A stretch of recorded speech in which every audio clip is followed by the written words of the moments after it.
Hi, I'm Jen. I'm Serena. And I'm Ed. And you're listening to Every Rom Com, the podcast where we have fun taking romantic comedies seriously. This week on Every Rom Com, we're finishing the Gen-X Rom Com series with a look at Kevin Smith's third film, Chasing Amy. We'll discuss the film's surprising origin story and Smith's return to his indie filmmaking roots. We'll talk about the film's comic book milieu and the rise of comic book and nerd culture. And we'll share our thoughts on the film's depiction of friendship, romance, and sexual orientation as we dive into 1997's Chasing Amy.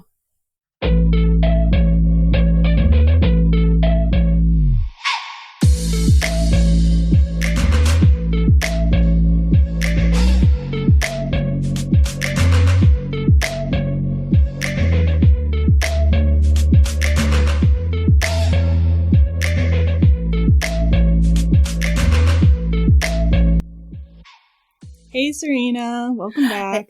Hey, Jen. It's been a while.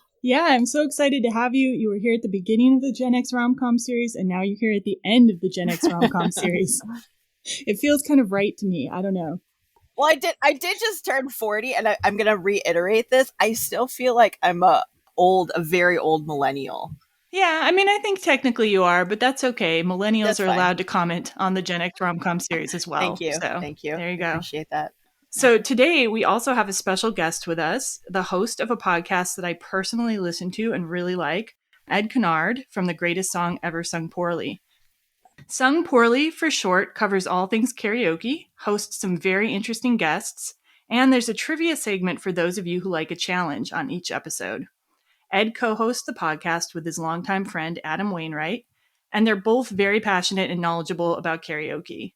So we're going to spend a few minutes now talking to Ed about his podcast, about karaoke, and about his love of rom-coms. But first, here's a short promo for The Greatest Song Ever Sung Poorly. I'm Adam Wainwright. And I'm Ed Cunard. And we're the hosts of The Greatest Song Ever Sung Poorly, the podcast that takes karaoke exactly as seriously as it should be taken. No interview was complete without our quickfire game, where we ask everyone the same 5 questions, culminating in the most important question we could ever ask. If you could magically strike one song from every karaoke playlist forever, which song would you choose? Don't Stop Believin'. Oh, Ice Ice Baby. Great. Just because that song needs to be destroyed for all time. Easy Lover by Phil Collins. I think Picture. Picture is just a song of love and heartbreak. And it ruins nights. I want to say Sweet Caroline. Probably My Heart Will Go On by Celine Dion. Only one? Only one. Can I pick one band? So hey, if you love karaoke, have sang karaoke, been in a place where karaoke was happening, or are vaguely aware that something called karaoke exists, come hang out with us. All episodes and info are available at sungpoorly.com. And remember that singing off key is still technically singing. Yay.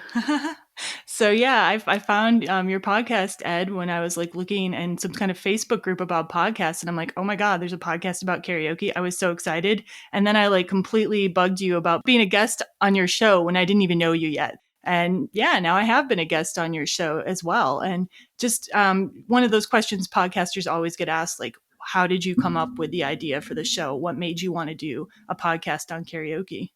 Not surprisingly, it was a pandemic project. The pandemic prevented karaoke from happening safely, and Adam and I really missed it. Adam also moved a good chunk of distance away from me, and it was a good way for us to reconnect and talk about the thing that we love and that we torture all of our friends in person by talking about incessantly. We figured we might as well do a podcast about it. Yeah, and it's amazing. I don't know if there's a lot of similar podcasts out there. It's certainly none that I'd seen before.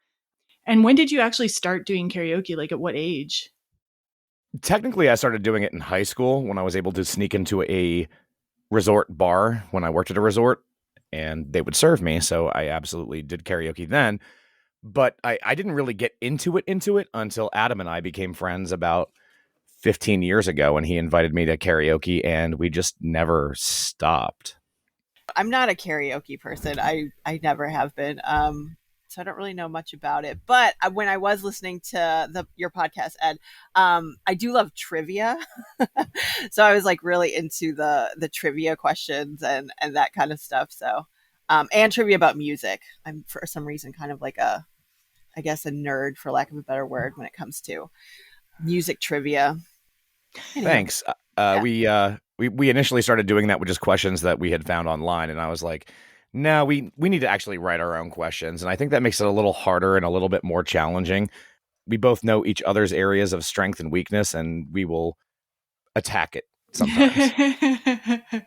Although sometimes the things that you guys think are difficult, there was a question about Dirty Dancing that I guess Adam didn't get right, and I was like, how did Adam not get that?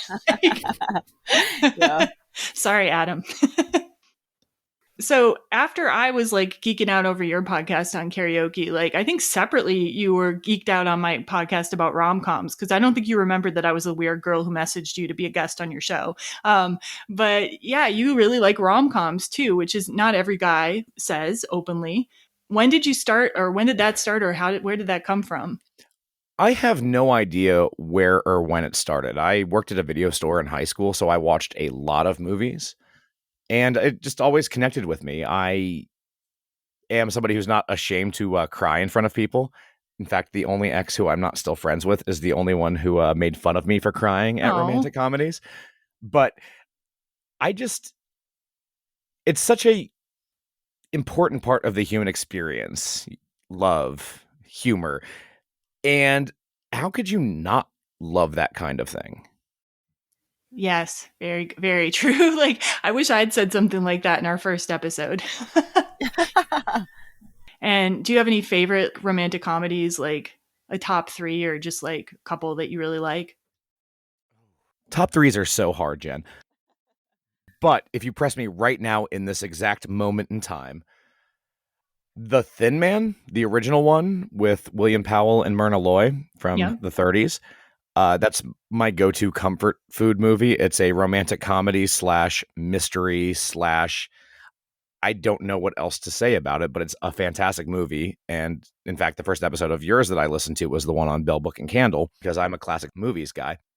Aside from that, I'm super charmed by Hugh Grant, so I'm going to say that the other two are Notting Hill and Love Actually.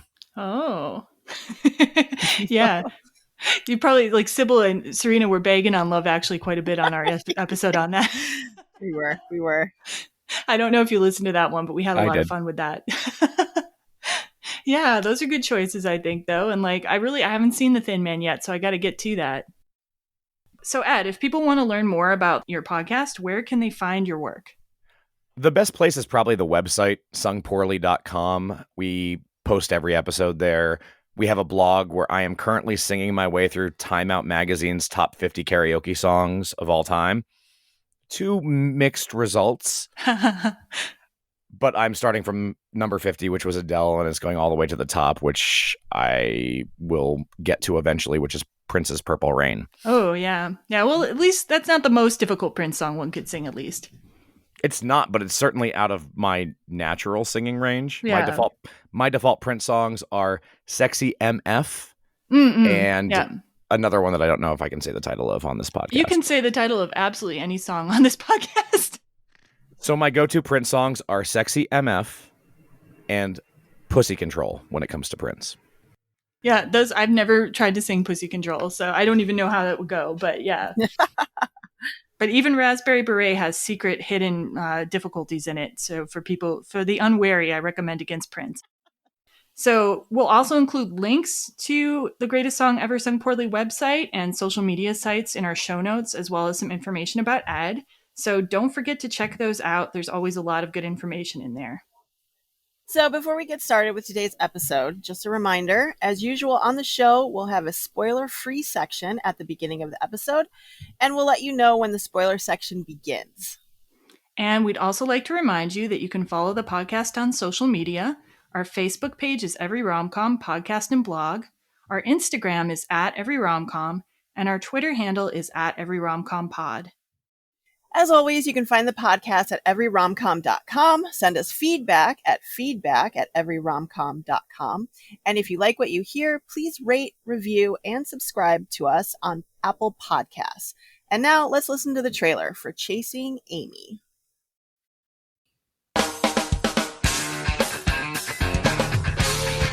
Spot a long face, Horace. I'm just having a little girl trouble. Pressing charges?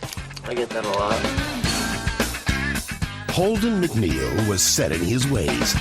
The way he worked. The way he lived. And the way he thought love should be. But then, she showed up. Let me guess. You like her. This girl loves me. There's something you should know. She got a boyfriend. Well, no. Then what's to know, my friend? And this girl's got a secret that's going to drive him crazy. I like you, Holden. I'd really like us to be friends. What'd I tell you? She just needs the right guy. What's up? Hope you come pick me up. I'll be your best friend. Now, the only thing standing in Holden's way is the truth. I can't take this. Can't take what? I love you. Not in a friendly way. How was your pseudo date? Okay, I'm telling you, she's never even been with a guy. You're dating a guy? So what if it is true? You know you have no shot at getting her into bed. I take it that's not good. Miramax Films presents a comedy that tells it like it feels. She's been around and seen things we've only read about in books. So what'd you do last night? Got lucky. Chasing Amy. So I don't think the trailer's that great. What do you guys think? It's very upbeat. And I just watched it last night. Again, I haven't seen it in 25 years probably when it came out. But it's a lot darker than I remembered it being. The trailer seems like it's for an entirely different movie. It sounds like it's a madcap comedy that's going to be full of laughs. And it certainly has laughs, but it is not the kind of movie that the trailer presents. Exactly. Yeah. It's like it doesn't get any of the emotion and the heart and like the struggle that goes on in this movie, the inner struggles that people have, and like and the music itself too. Like the music from the movie, the theme music, the I can't really do it justice. That was pretty good. You know, like the kind of soft murmuring music, yeah. Right? It's completely different mood. Yeah. And how it starts with the J line about girls pressing charges. I'm like, oh. Especially because it's a Miramax movie. Oh yeah, that too. Mm-hmm. All right, so Chasing Amy came out 25 years ago, almost to the date today, April 4th, 1997. It's written and directed by Kevin Smith, starring Ben Affleck, Joey Lauren Adams, and Jason Lee. Here's the basic premise of the movie. Holden and Banky are best friends who work together on a comic called Blunt Man and Chronic. At a comic book convention, their friend Hooper introduces them to a female comic creator, Alyssa Jones, and Holden immediately falls for her. Alyssa invites Holden to a party in the city, and Holden thinks they are definitely going to hook up, only to find out that she's a lesbian. Holden and Alyssa develop a strong friendship, which Banky begins to resent. Banky is even more upset when, against all odds, Holden and Alyssa begin a romantic relationship. So there is a lot to know about this movie. We're not going to be able to be, expansive about everything you could know because Kevin Smith is a guy who likes to talk. So there's a lot of information about the making of this movie. But we're going to give some basic, interesting facts so you can know a little more about how this movie came about. So there are kind of two main inspirations for the movie Chasing Amy. And one of them has to do with the movie Go Fish, which, if all goes well, will be the episode just previous to this one. So Kevin Smith and his producing partner, Scott Mosier, were at Sundance Film Festival in 1994 promoting Clerks when they met Rose Trochet, the director of Go Fish, and Guinevere Turner, the co-writer and star of Go Fish. And Go Fish is a lesbian independent rom-com. Both of the films were being represented by John Pearson at Sundance. And so they were hanging out a lot with each other. And Scott Mosier got quite a crush on Guinevere Turner, despite knowing that she was a lesbian and not interested in men. So that sort of premise sparked something in Kevin Smith. And he said, what if I made a movie about a guy who falls in love with a lesbian? And unlike in Chasing Amy, Guinevere Turner never, reciprocated Scott Mosier's feelings. So there's nothing went on there. but it was just kind of a jumping off point.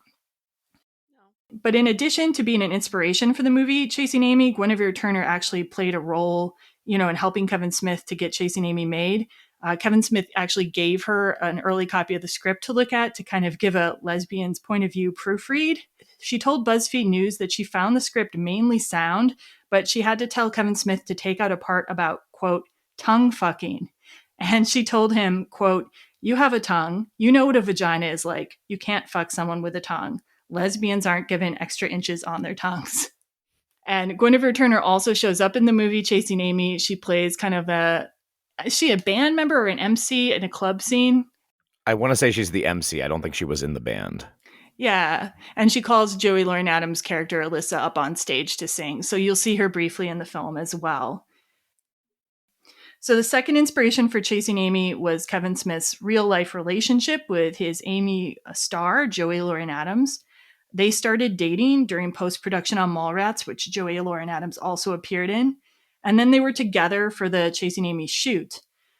Smith said that the reason it's an inspiration is he suffered a lot of insecurity while dating Adams because she had a lot more life experience. He wanted to point out that this was not necessarily sexual experience like in the movie, but just her experiences in general with travel and career.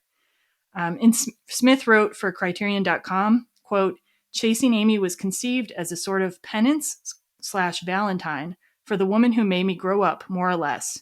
A thank you homage that marked a major milestone in my life, both personally and professionally. So Mallrats ended up bombing at the theaters, but Smith had this vision for Chasing Amy in mind where he would cast Ben Affleck, who was then very unknown, Joey Lauren Adams and Jason Lee as his leads. Miramax wanted stars, but Kevin Smith was not willing to compromise, so Miramax ended up giving him a budget of just $250,000. But the movie went on to gross around $12 million. And because of that low budget, it ended up being a really indie production again, like Clerks. He said Scott Mosier, it was like a trial by fire for him, trying to get things together for the funding. But Smith said it was also a blast, and apparently the whole cast was living either near or actually with each other. Joey Lauren Adams was sleeping with Smith in his room, and then Ben Affleck was outside sleeping on the couch. So they were just really living that indie lifestyle and playing video games in between shooting scenes and so forth. They ended up having about a month of rehearsals for the film, which is pretty unusual, but that was because they couldn't afford a lot of takes. They couldn't afford to waste any film. And it ended up being worthwhile. The movie was very well received critically at the time and did well commercially. And Joey Lauren Adams was nominated for a Golden Globe for her part as Alyssa. But then the relationship between Kevin Smith and Joey Lauren Adams, so they were apart while they were doing promo for the film, and apparently they kind of drifted apart. And Kevin Smith ended up breaking up with Adams in July 1997 when he traveled to Toronto to surprise her for her birthday on a set, and she wanted to go to her pre-shoot party for her film rather than hang out with him. So kind of a sad ending to that story, but a great film came out of it, in my opinion anyway. And all the main characters from Chasing Amy appear again in the 2019 film Jay and Silent Bob Reboot. So if you want to know Kevin Smith's version of what happens to these characters decades after the events in Chasing Amy, check out that film. I actually didn't know that because I haven't watched a Kevin Smith movie in a long time. So I'm going to have to check that out after we're done recording. So in terms of this movie, I want to know kind of when did you first see it, both of you? And what did you think of it when you first saw it? I saw it when it first came out. Again, I was working at a video store while I was in high school. So I watched a ton of movies in the mid 90s. I loved it when it came out. I loved it better than Smith's previous films because it is a more serious film than one expects from Kevin Smith. And watching it again now as a man in his 40s, I felt a much stronger connection to really all of the main characters than I did when I was a teenager. That's interesting. And Serena, how about you? Yeah, I have similar feelings. I did see it when it first came out. When it came out, I was probably in my later teens. And it felt very revolutionary at the time. It felt very progressive. Yeah. I don't think I'd really seen or heard anybody talk about female sexuality. so openly or in that way. I hadn't had a lot of experience with sex or relationships, so it was pretty eye-opening. And I also, not that I felt that I was gay, but it was, and I'm not, but it was that, it kind of gave you like more of an option, you know what I mean? Like just exploring sexuality, and that I was like, oh, I'm seeing this in like a contemporary film. And so this is okay. And coming from a small town, I mean, we're from the same small town. Yeah. I felt like that wasn't something you really talked about a lot, being gay or being a lesbian or any of that culture, and so it was pretty eye-opening for me at the time. And I thought it was going to age badly. Like I was really interested in how I was going to see it with my 2022 eyes. And it's actually aged really well.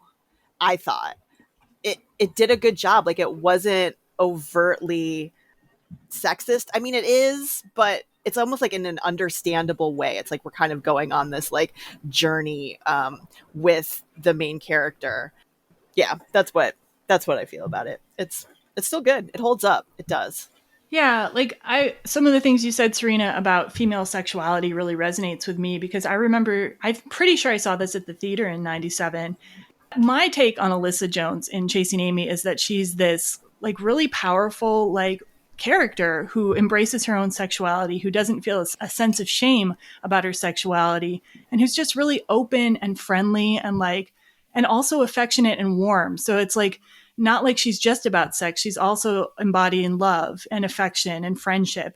And I found that so wonderful, because you didn't see a lot of female characters like that. You either saw kind of good girls, like who could be friendly and nice, or you saw people who were really into sex, but it was kind of viewed as like something bad, like that made them heartless in some way. And Alyssa was neither of those. She was just like a real woman that I could understand, because in my late teens and early 20s, I was, sexually exploring myself. I was getting out there. Some people might have called me a slut at that age, but here was a character that I could identify with. So yeah, I remember feeling the movie was revolutionary in that sense too. I mean, I had seen a lot of indie films with gay and lesbian characters before Chasing Amy, so that wasn't so new to me at the time, but it was nice to see it reaching kind of a wider audience, an audience of people who might not be seeking out those indie films. And yeah, I loved the movie then. I would say I've seen it many times since, 97. So I've kind of seen it age over time as I have aged. And I think maybe I liked it more when I was younger. I still like it. I still respond to it, but like it meant more to me at that age when I was the Alyssa Jones kind of person than it does now, I guess.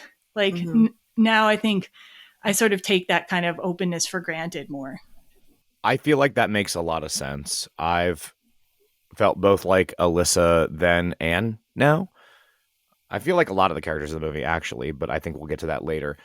But the one thing that really surprised me, because it's been a while since I've watched this movie, is just how much smoking is in that movie.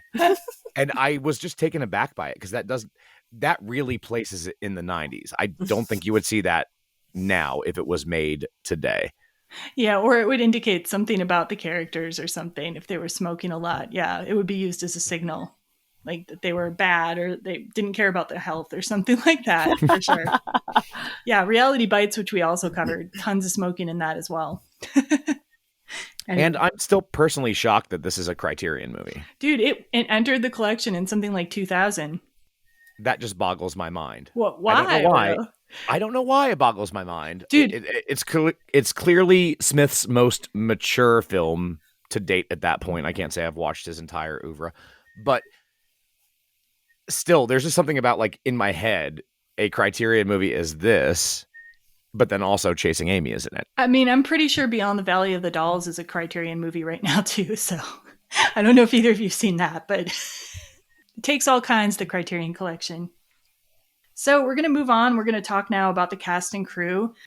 Kevin Smith. So Kevin Smith is the writer and director of the movie, and he also plays the character Silent Bob, which we see throughout his films. I would say he's one of the most recognizable directors to come out of the Gen X era, although I had the depressing experience the other day of talking to my upstairs roommate who's like, I don't know, a young millennial maybe, and she had never heard of Kevin Smith or Clerks, and neither had her boyfriend, so I was sad. I don't know. Do you guys get the feeling that people still know who Kevin Smith is, or not anyone that I associate with in this life? in your island life. A lot really. of my karaoke friends are younger, so I might have to actually ask that question. I would be interested to hear the answer. Yeah. Anyway. I know the answer is going to make me feel old. Yeah. Yeah, but for those of us who were kind of anywhere near the Gen X era, people knew who Kevin Smith was. He broke out like really big with his movie Clerks in 1994, which was a huge indie success. Initially, it was made for $27,000. That's before post-production stuff, but it ended up grossing $3.2 million. And Clerks was just this like seminal film when it came out. Everyone I knew was working as like some kind of clerk or retail employee or movie theater employee, and we all related to that movie. If you were like late teens, early 20s, yeah. Yeah. Okay, and then Kevin Smith followed up Clerks with Mallrats, which had a much bigger budget but ended up losing money in theaters.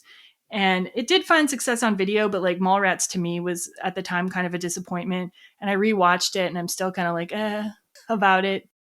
So Chasing Amy, though, was his third film. And he had to kind of go back to his indie roots in order to stay true to his vision of keeping the actors he wanted in it. And in Chasing Amy, there are callbacks to both of the previous two films. There are Clerks references and occasional Mallrats references. Many of Smith's movies are like this. I think they're becoming more and more like this over the years. They are set in what's called the View Askew universe, and that's named after his production company. And there are all these recurring characters, like mainly Jay and Silent Bob, but then also characters from Chasing Amy, Mallrats, Clerks will recur throughout his movies. Smith also has a cast of actors who regularly appear in his movies, including all three of the leads in Chasing Amy. And surprisingly, one of the women from Mr. Rogers' Neighborhood is one of his recurring actors. Have you guys ever seen her in his movies? What? Yeah. Like, I can't remember her name, but the really nice brunette woman who's always interacting with the puppets. She is in Kevin Smith movies. Like, yeah, like I hadn't put it together until I saw her in a documentary. Anyway, I thought that was so cool. Okay, so other films that Smith has written and directed include Dogma, Jay and Silent Bob Strike Back, Jersey Girl, Clerks 2, Zack and Miri Make a Porno, Red State, Tusk, Yoga Hosers, and the Jay and Silent Bob reboot. And for TV, he's directed episodes of The Flash and Supergirl. He wrote episodes of the Clerks TV series.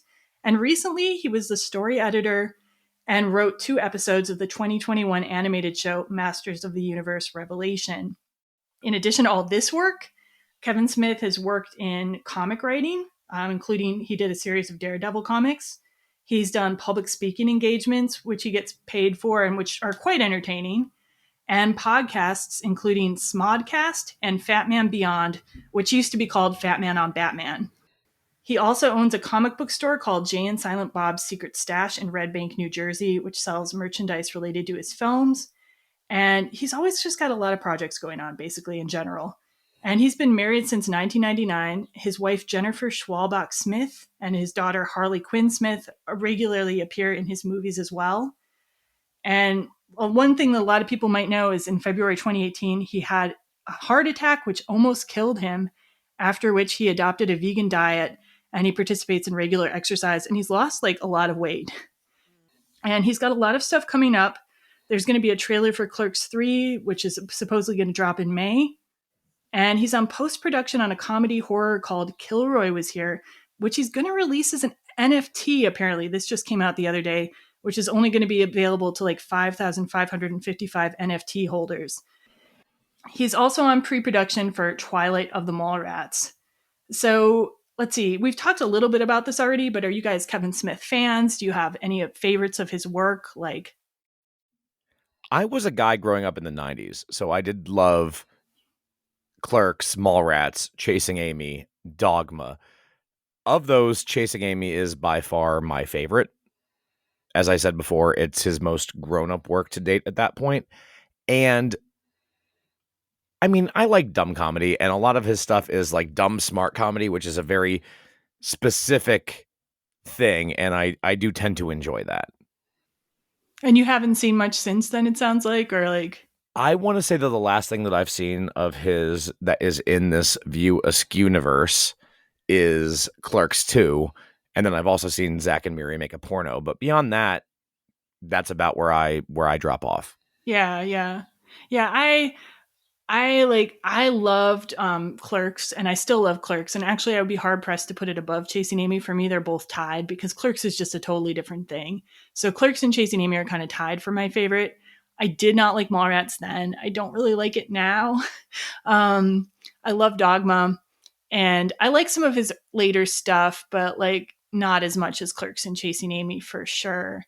But yeah, I still will watch whatever he makes, even though some of his movies, like Clerks 2, was like really disappointing to me, to be honest. But I will still watch Clerks 3 because, and I don't know what it is. I think I like Kevin Smith, the personality, too, as much as it's about his films. Like, I kind of want to know what he has to say. I want to know what's going to happen to these characters that I care about. It's kind of clever the way he's built this kind of like self-referential universe where like you kind of feel like you're in on a joke when you watch his movies. So even if the movie itself isn't always like what you want it to be, you still want to keep tuning in. At least that's how I view it. Yeah, I agree. Like, I think Kevin Smith, I just have mad respect for him for like what he's done with his career, and that it's sort of inspirational in a way that he has. I mean, I know he hasn't done it like on his own, but in the beginning he initially did. And that was kind of that indie movement. I feel like he's kind of in the same category to me in my mind as Quentin Tarantino. Like you said, like he's kind of created his own universe that everyone's sort of in on. Yeah. And I like that. I do think a lot of his humor is a little like sophomoric for me, I guess. Yeah. Like it just doesn't, like I'm not really like in that club. Like I'm not like a comic book reading guy, so but I really liked Dogma when it came out. I remember when it came out, I thought that was a wonderful movie. I haven't really seen too much since then, but I do have mad respect for him and his work, and I think he himself is pretty entertaining. Yeah, I get the sense he's like a genuine guy too, like just a nice dude that you would want to hang out with is the other thing. And I think that makes me want to watch his movies more. So there you go.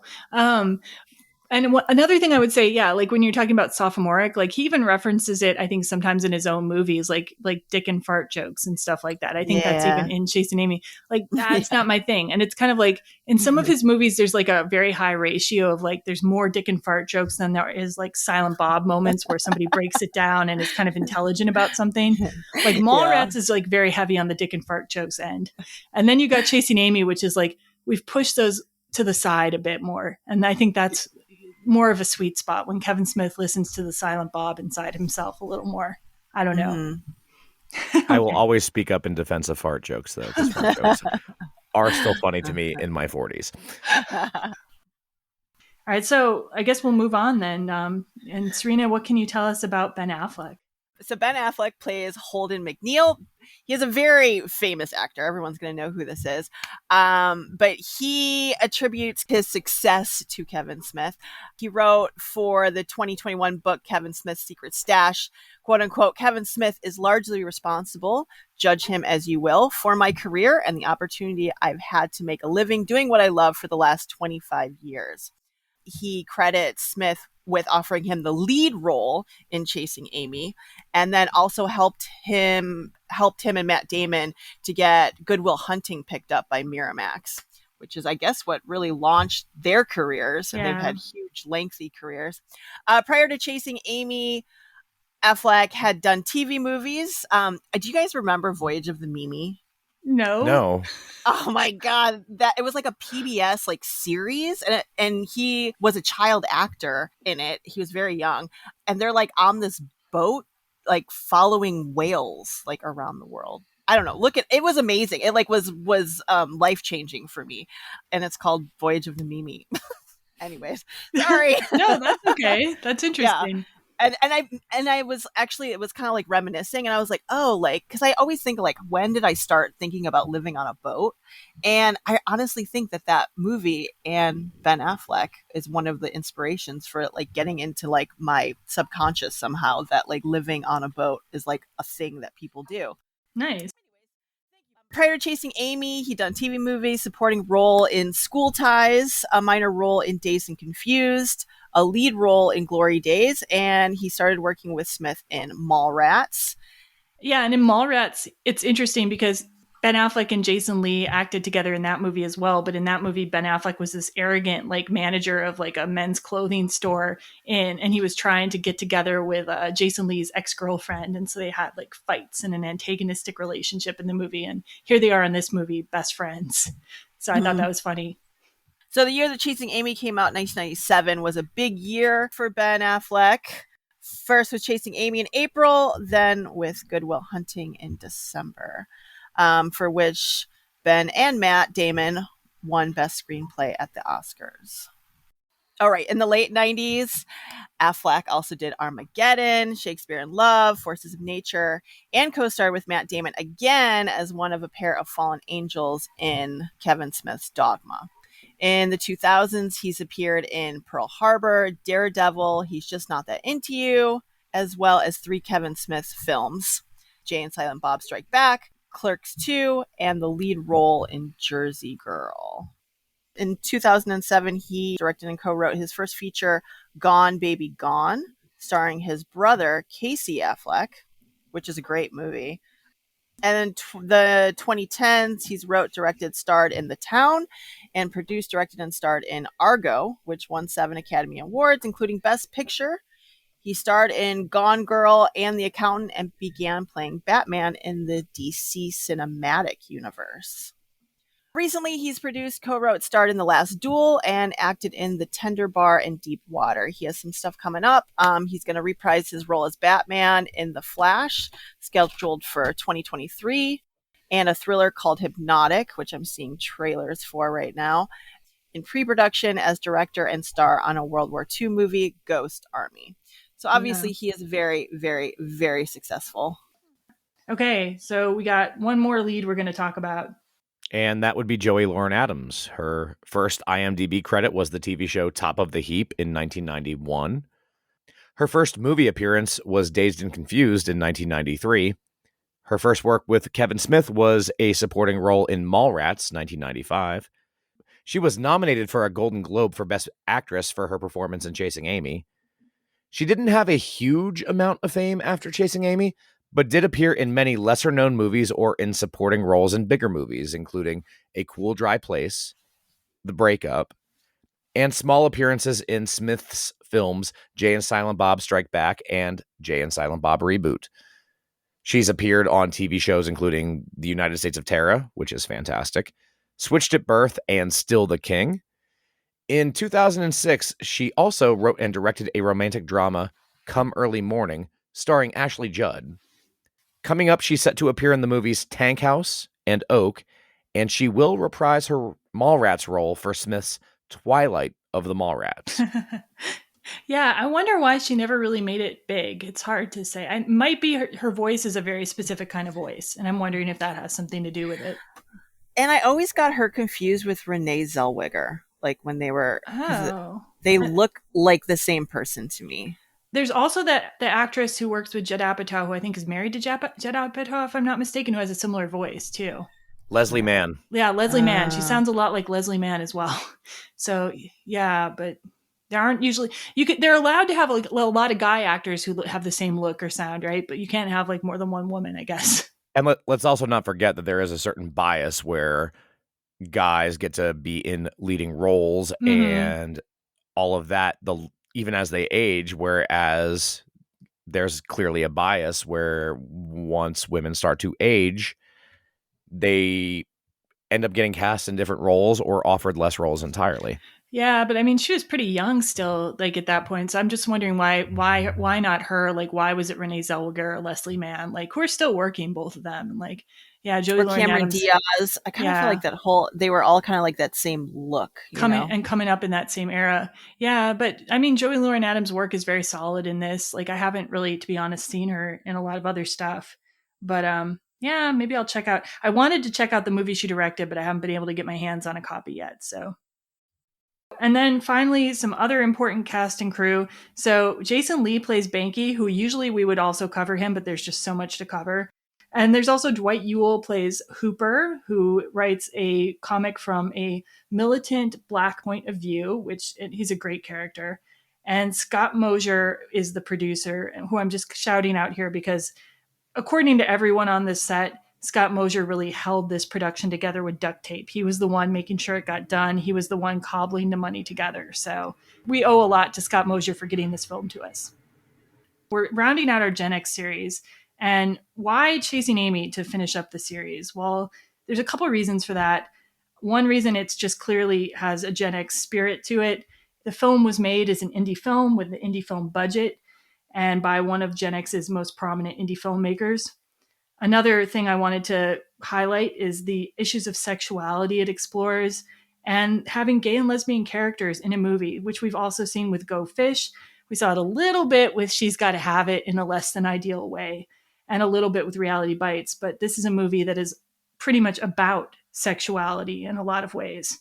So that was an important thing in Gen X. We started seeing movies where sexuality was explored more openly. And like Tarantino, this movie is also filled with pop culture references. But unlike Tarantino, Kevin Smith's references are more specifically related to the world of sci-fi and comic book culture. And that's something that people take for granted today. People nowadays are used to the Marvel Cinematic Universe. They're used to everybody, watching Star Trek shows. They're used to people having a favorite Harry Potter house. But back in the 80s and 90s, this was not necessarily the case. Like, were you guys like nerds or geeks in the 80s or 90s? Was this culture something you were involved in any way? I was so involved in it. Like right now, Moon Knight is airing on Disney Plus. If I would have asked you guys in 1990 anything who Moon Knight was, would you guys have known that character? I still don't know, to be honest. I don't know the character now. I will soon know, but because we will end up watching it. But what is Moon Knight? Yeah, I am still a huge nerd. What was it like for you being a nerd back then? Like, here's the awful thing for me, and I feel bad saying this, but I'm the kind of nerd who always hated the other nerds somewhat. I was also, athletic. I was also an artsy kid, and I never really got that, like, nerds don't know how to socialize thing that was a big thing in 80s and 90s media. Yeah. And sometimes people who fell into that category would really get on my nerves for a multitude of reasons. But I just think, then, now, like what you like, you don't have to explain it. I don't believe any pleasure is guilty. So enjoy what you enjoy, whether it's nerdy things or not nerdy things. Yeah. Yeah. So one thing I wanted to get at, though, is like what you were saying is like in the 80s and 90s, like there was this perception of a nerd or a geek or someone who was interested in comic books or sci-fi as being like, perhaps they could be like a sympathetic underdog character like Revenge of the Nerds or Urkel, but like they weren't like the cool protagonist character. They weren't like someone you envisioned having sex, for example.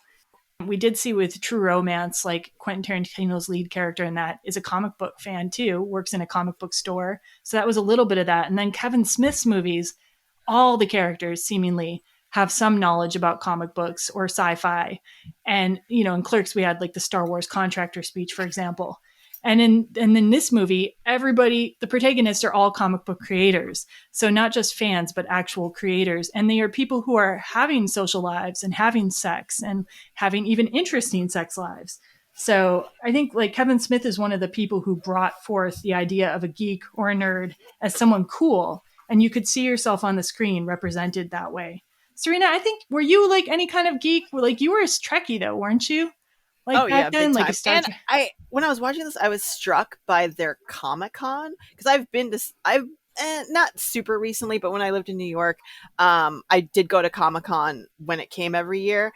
And now Comic-Con's like Coachella. Like the Comic-Cons that they have, like they're huge. They have huge panels, huge stars, and they're a big deal. And watching like that Comic-Con, and I don't yeah, it was just like small and it was filled with like quote unquote nerds, not just open to everybody, which I think it is now and is more acceptable. But yeah, I still, I joke, I still have my Star Trek pen pal. We're still pen pals. And I, just sent her a bottle of Picard wine, cause yeah, I don't know. I never really like thought of myself as a nerd or anything like that, but to this day I love sci-fi. I'm a huge Expanse fan, Star Trek, all of that. But yeah, I never gave myself like a label. Yeah, no. I always thought it was cool. Like, well, you always were cool. I never let it get me down. I was like, no, this is what I like. This stuff is cool. So obviously there's been a growing interest like since 1997 when Chasing Amy came out in geek and nerd culture. Like at that time, it was pretty unique to have a movie, with comic book creators and to have Kevin Smith's movies with all these references. Mallrats actually, like I don't know if Stan Lee had ever done a cameo before. Like now we know about Stan Lee's cameos in the Marvel Cinematic Universe. Well, Mallrats had a Stan Lee cameo, back in 1995. So he was kind of ahead of his time. He kind of like foresaw the future in a way. And whereas I don't think we can entirely credit Kevin Smith for bringing about like the nerd and geek revolution, I want to say though that even the people who from Marvel give Kevin Smith a lot of credit.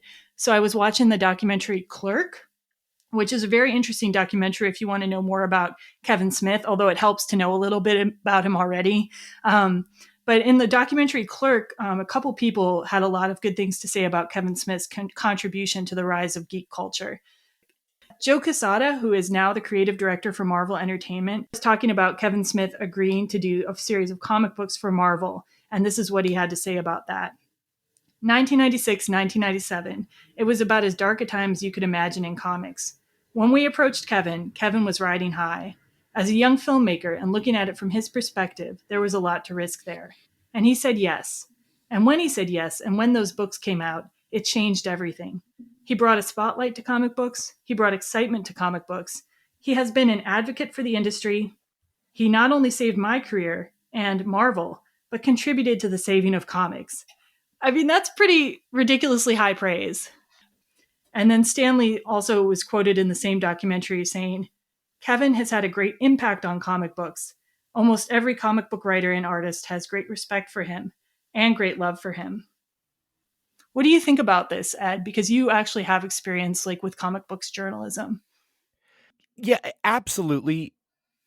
I remember seeing more mass market news stories related to comics because of Kevin Smith than from the comics themselves. It was very big news when he had his Daredevil run, when he did his Green Arrow. And that showed up in places like Entertainment Weekly before they really started covering comics. Yeah, definitely bringing attention to the genre and giving people permission to read the comic books and to see themselves as like not being losers too. I think in his movies, like these were the cool kids in Chasing Amy. These were not losers. Yeah, that certainly helps. I mean, before I started wearing karaoke t-shirts almost exclusively, I did wear nerd shirts a lot, and that certainly made it less rare for someone to wear stuff like that. Yeah. When all of that was out. Yeah, and I was never a comic book geek when I was growing up, or like not really a sci-fi geek. I was a Star Wars geek only, I guess you could say. Like, so I related to that aspect of like Kevin Smith movies. There's always a Star Wars reference, if not an entire take on Star Wars, like an interesting take that like you would come up with your friends at midnight or something in a coffee shop. Yeah, I won't say that I'm not like a nerd in that way, but like with comics, I very much fell more into the Alyssa Jones side of things than the Holden and Banky side of things. Yeah. Can you explain, like, we can start talking about that. Like when we get to the comic convention, we see different kinds of comic people like, at the convention. So what's the Holden and Banky versus the Alyssa Jones side? Well, obviously we've talked about Daredevil and Green Arrow and all the comics that Smith made for the big mainstream superhero comics publishers. But that's not all there is to comics. I mean, there's a big market for Japanese comics now, obviously. There's a big market for comics that are not designed for superhero fans. The kind of works that I assume that Alyssa Jones did in this, we don't really see a lot of her work in the movie. Yeah. But it makes me think of, Alison Bechdel. It makes me think of Howard Cruz. It makes me think of a lot of queer people in the space who are doing more personal stories. It makes me think of a lot of things that aren't necessarily focused on male power fantasies. I hate the idea of tying a medium to a certain genre, if that makes sense. The medium of comics is literally just words and pictures together, telling a story most times. And it can be romance. It can be superheroes. It can be mystery. It can be comedy. the medium itself has a wide variety in it. And this is the first movie that I remember seeing that captured some of that. Yeah. Yeah.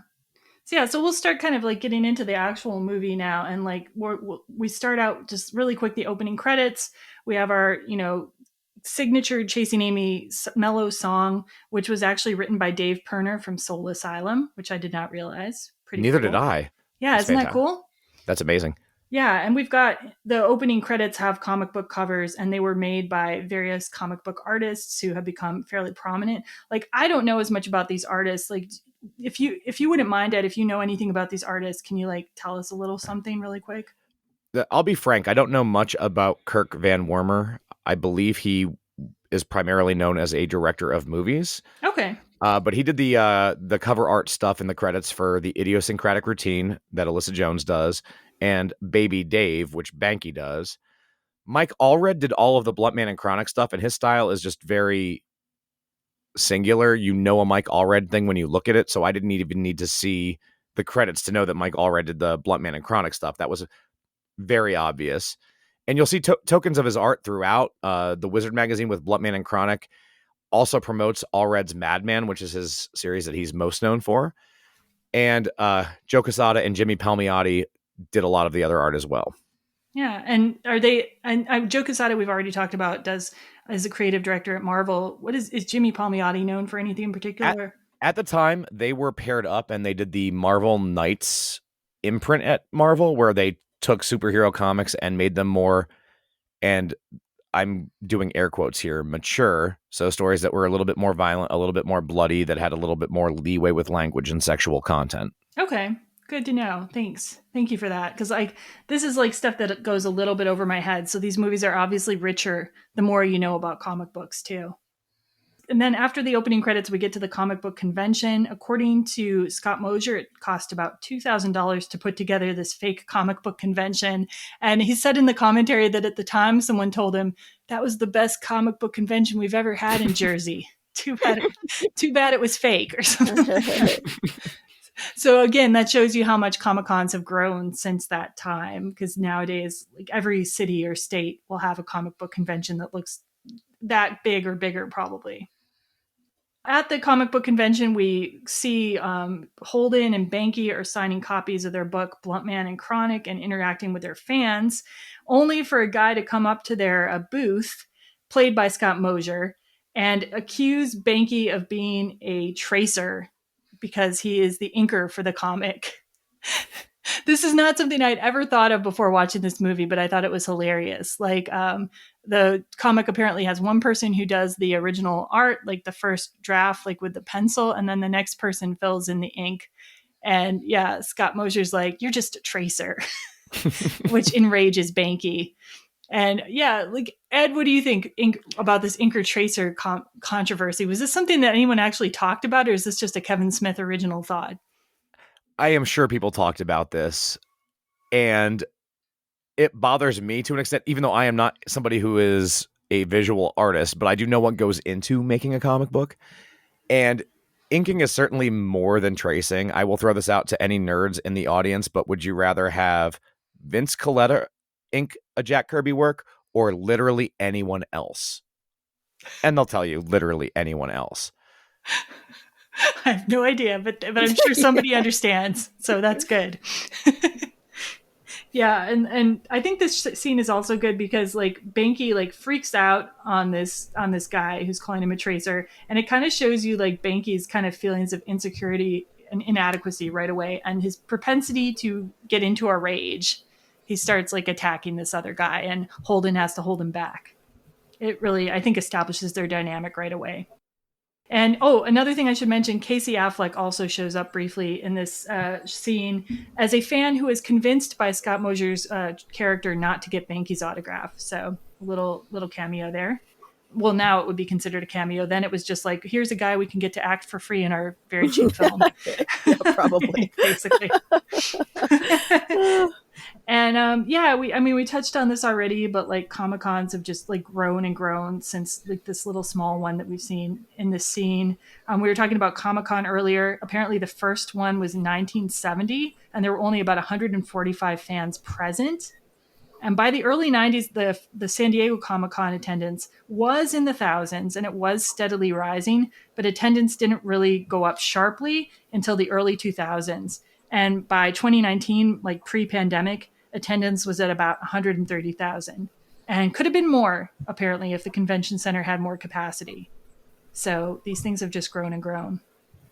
Like, let's see, we talked a little bit about this. Serena, you said you've been to some Comic-Cons. Ed, you've been to some? I have, yeah. I just remembered, like, another thing that kind of helped, like, nerddom or made it more in, like, the general public was Lord of the Rings. When Lord of the Rings came out, that was huge. And that's kind of when I first remember seeing those huge panels with, like, all the stars and it being, like, such a big deal, you know? Yeah, good call, good call.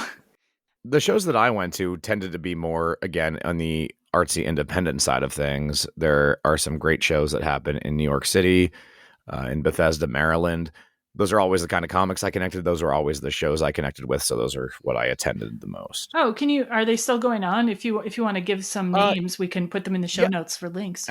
Absolutely. The MoCA, which is the Museum of Comic and Cartoon Art, the MoCA Festival happens every year. I want to say they now moved it to April. But it's been a while since I've been at one of those shows. And then the SPX Small Press Expo in Bethesda, Maryland. Both great shows. You find a lot of great stuff there, great artists, and always a good time. Excellent. Thanks for that. Thanks for the recommendations.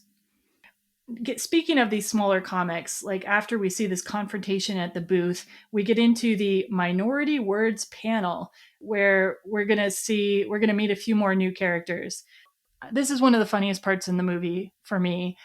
We meet the character Hooper, or Hooper X, and he's addressing the audience, talking about his comic book at first, and then moving into a speech about Star Wars, which, what would a Kevin Smith movie be like without a speech about Star Wars?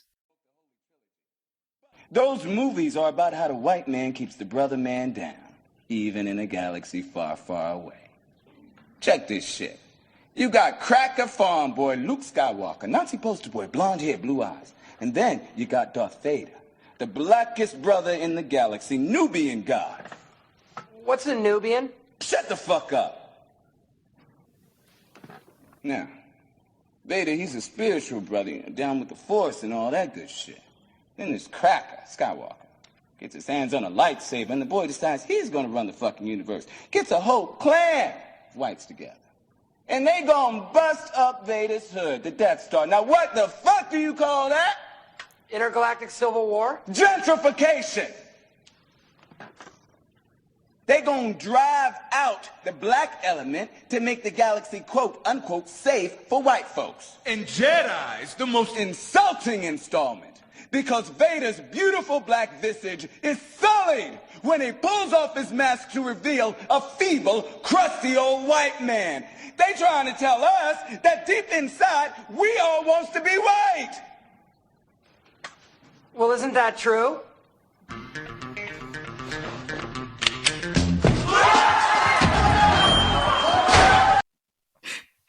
I love that scene.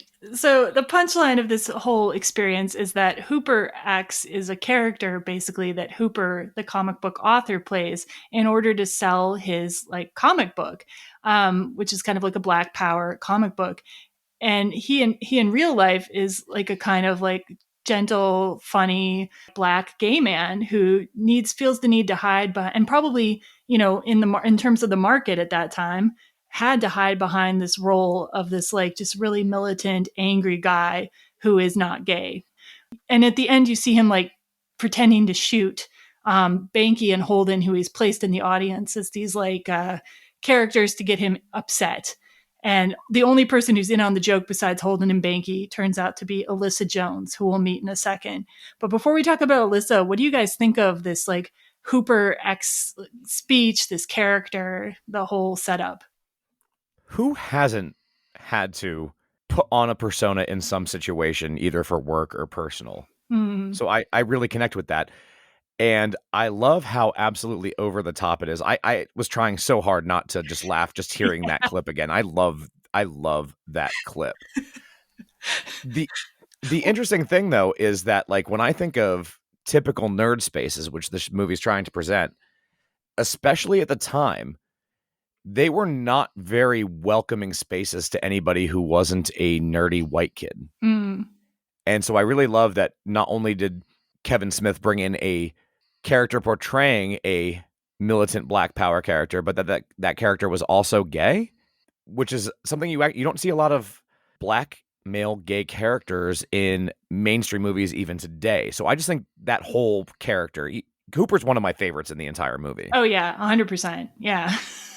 I love that character.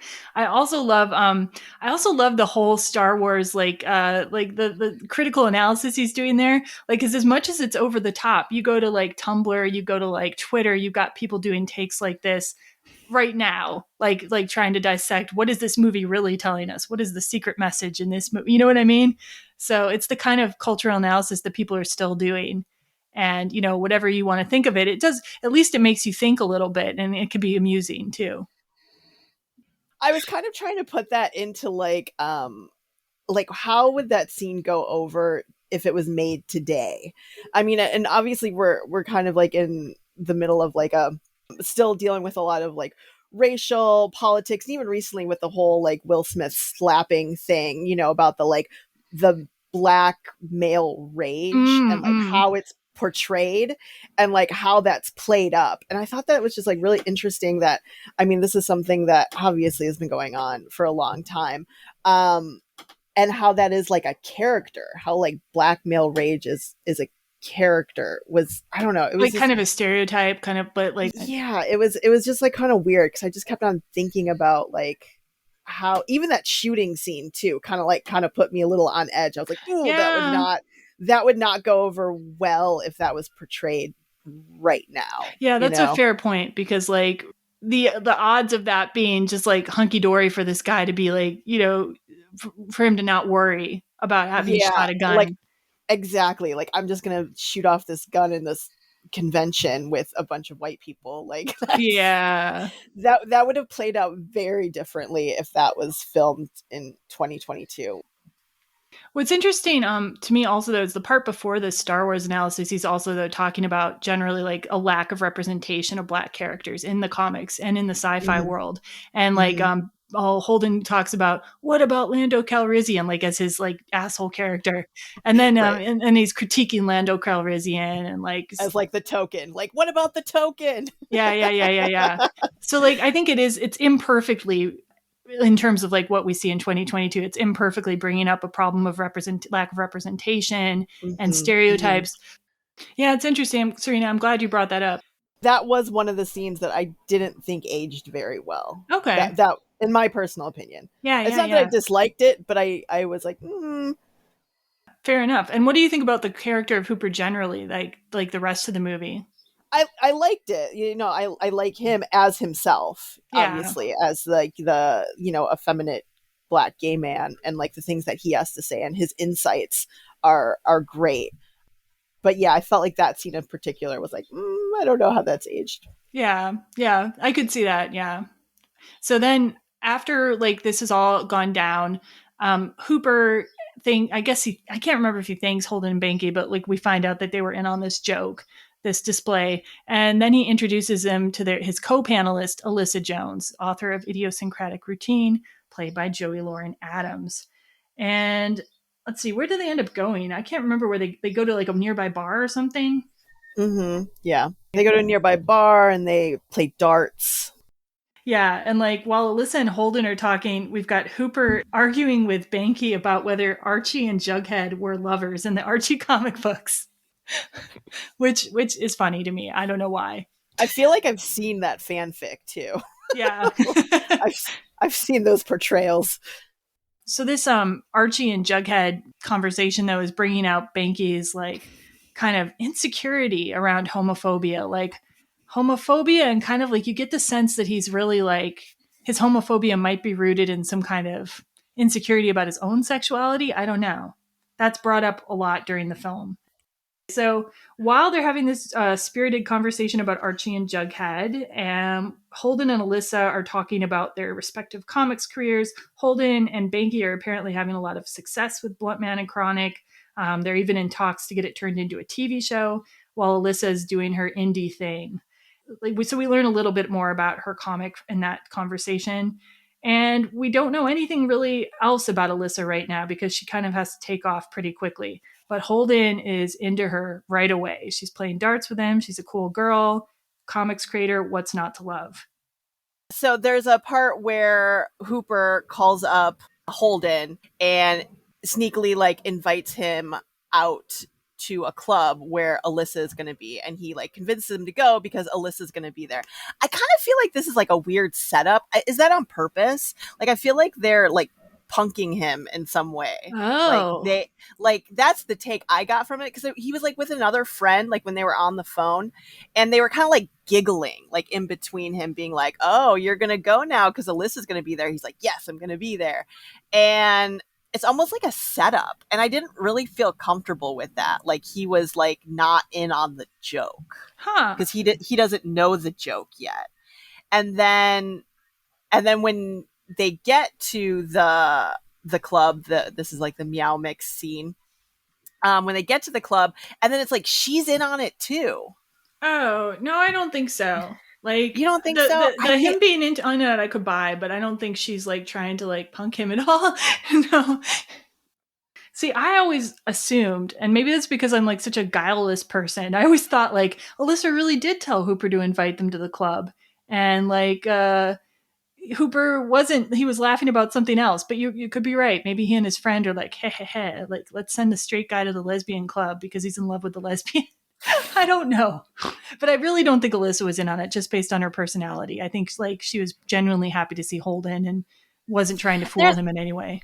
There's a couple of scenes where she, and I don't know, and maybe that's just like my personality, and like maybe because like I know what my like boundaries are, and it's felt like they had just met. She just felt too touchy with him, and like they weren't there yet in like their friendship to be like that. It's like she was overtly like flirting with him, and then later on like that makes more sense.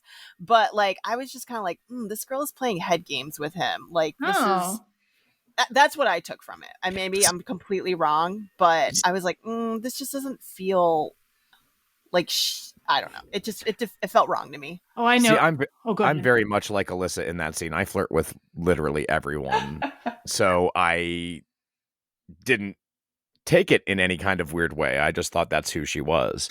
Yeah, and fair enough, because I'm just like I'm not like that at all. So then that's probably why I took it like that. Like, oh man, like if I was into a guy that was gay, which has been the case in some parts of my life, and then they were like overtly flirty with me, I would like take that the wrong way. I see. Yeah. No, I'm with Ed here. I'm not like that myself necessarily, but I know people who are very touchy right away. So yeah, I didn't see it as anything. Okay. I think it can be like used in cinema, having someone touch someone a lot, can be used as sort of a cue to the audience to want to have those people together though. Like you'll see a lot of like subtle body language, the way it's used in movies and TV shows to like direct the audience to want people to be together. So if anything, I wonder if that's what the actors were doing to try to enhance that relationship. But it took a turn for you. So they go, as you mentioned, they go to a club called Meow Mix, which was a real club in New York City, a real lesbian bar or club that had music. It closed in 2004, though. And Holden runs up to Alyssa and says hi, and they start bonding over their New Jersey roots. And this is like a bunch of Clerks references, one after another. Like they reference characters from the previous movies, which is really funny if you've seen Clerks. Later, we see, of course, Guinevere Turner, co-writer and star of Go Fish, as the MC who invites Alyssa on stage. And Alyssa dedicates a song for that someone special out there. And Holden is like so sure that this song is being directed at him. He's got like this next scene is really hard to watch for me. Like I feel so bad for him. Ed, do you want to tell about the song a little bit or like? Yeah, as we were researching this, I found out that Joey Lauren Adams wrote the song that she sings in this movie as a country song, but it was adjusted for a more rock feel for this movie. And I'm sad that it's not like really out there because the song is such a banger. It's such a good song. I was hoping to find it like on Spotify or something, and I could not. but I really loved that scene of her on stage singing that song. Really? I'm not a huge fan of that song, but I'm glad that, like, yeah, you really like it, huh? I love that song. I thought it was like another, like, I swore that I had heard that song before, like, even watching it like last night. I was like, what is this song? But that's interesting that, yeah, that was an original song by her. It feels very much like a song that should exist. The way that they did it for this movie, it kind of has a weird Joan Jett / Kathleen Hanna vibe to it. Are you wanting to bust out any of it, Ed? You said you might. You don't have to. I mean, I will absolutely demonstrate how aptly my podcast is named, but the song starts out so simply and basically a cappella, so I feel like doing the beginning part of it would not be that bad, but I'm feeling nothing but all alone, just missing someone I don't even know. But until I find them, I'll wait patiently, just feeling nothing inside of me. Yay. I don't think it was sung poorly. I think you did a good job. Wow, that was great. That was better than the movie. Lies. And then later she's like breaks it out a little more like, I want to feel passion. I want to feel pain. I have no idea what the rest goes. And my singing was No, that was good. That. I was like, yep, that's it. I want to weep at the sound of your name. Do you know the rest? Come make me laugh or come make me cry. Just make me feel alive. Yay. Okay. Every rom-com karaoke. Yay. Well, sort of karaoke. Cool. Yeah. So while this singing is going on, Holden is just doing the dorkiest, most horrible dance. Like he's just like he's like biting his lip and he's like got his hand on his chest and he's like swaying back and forth. Like, dude. Ben Affleck was really willing to embarrass himself in this movie. I love it. I mean, if that was a real moment where she was singing to him, she would be stoked that he was like that into it. Like, yes, he's reciprocating like what I'm trying to get out there. So I don't know. I thought it was a cute scene. I didn't think it was embarrassing. Okay. It's embarrassing because then there's like the reveal that it's not for him. But I don't know. I thought it was cute. Yeah, the reveal being she kind of jumps down off the stage. And does she like crook her finger too and like come here? Yeah, she's like, yeah. And we see this girl who just showed up next to Ben Affleck during the scene, runs up to her and they kiss. And Banky, who's been irritated the whole time they've been at this club, sees them kiss. And all of a sudden he is so happy. And Jason Lee gets the biggest smile on his face and starts clapping. There's something infectious about a Jason Lee smile, even if I don't like his character in something. He has a great face and a great smile. Yeah, absolutely. And also that woman that she hooks up with was Jason Lee's ex-wife. Oh. Wait, were they exes at the time? Or No, I believe they were still married at the time. Okay. That's hilarious. And then, like, after he watches them making out, he looks around at the other women in the club, and then he kind of does this, like, oh, like, moment. It's like we're in a lesbian bar, which is kind of funny. Like, how would you not realize that right away, right? Because there's, like, no other men in the club except for Hooper, who's the bartender, and then them. Oh, is he the bartender? Yeah, Hooper was the bartender. Okay. But Serena, you would be surprised. When we were undergrads, my friend Shane and I took a friend of ours to a gay club in Pittsburgh, and I don't know if we explicitly told him it was a gay club, but he wanted to go clubbing because he liked dancing, and we're like, yeah, sure. And at one point during the night, this sweet boy from Lancaster came up to me and said, this is such a weird place. The guys are so friendly, but none of the girls will talk to me.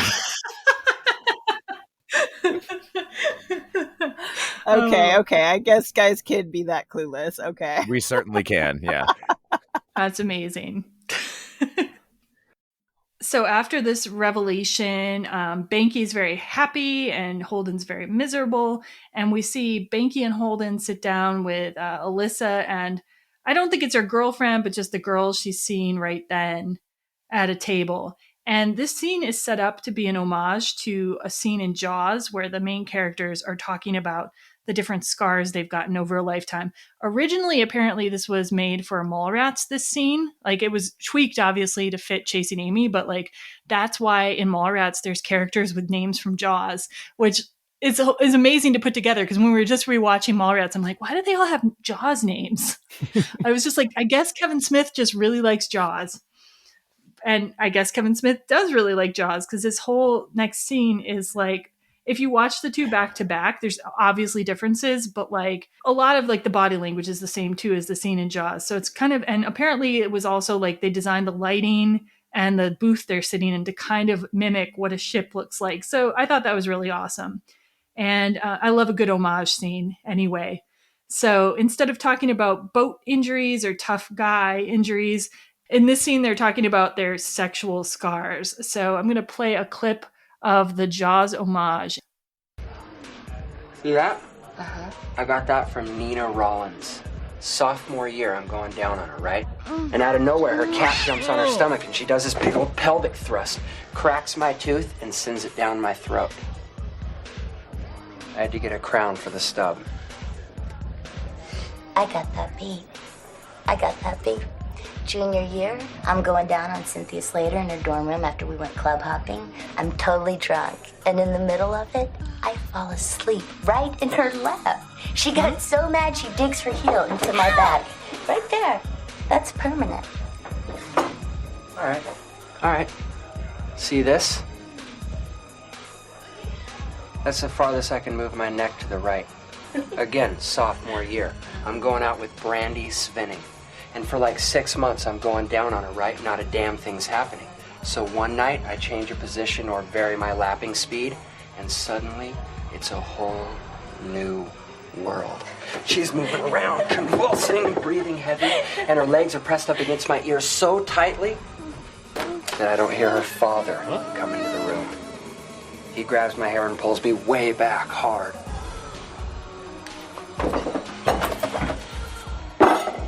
Senior year, spring formal.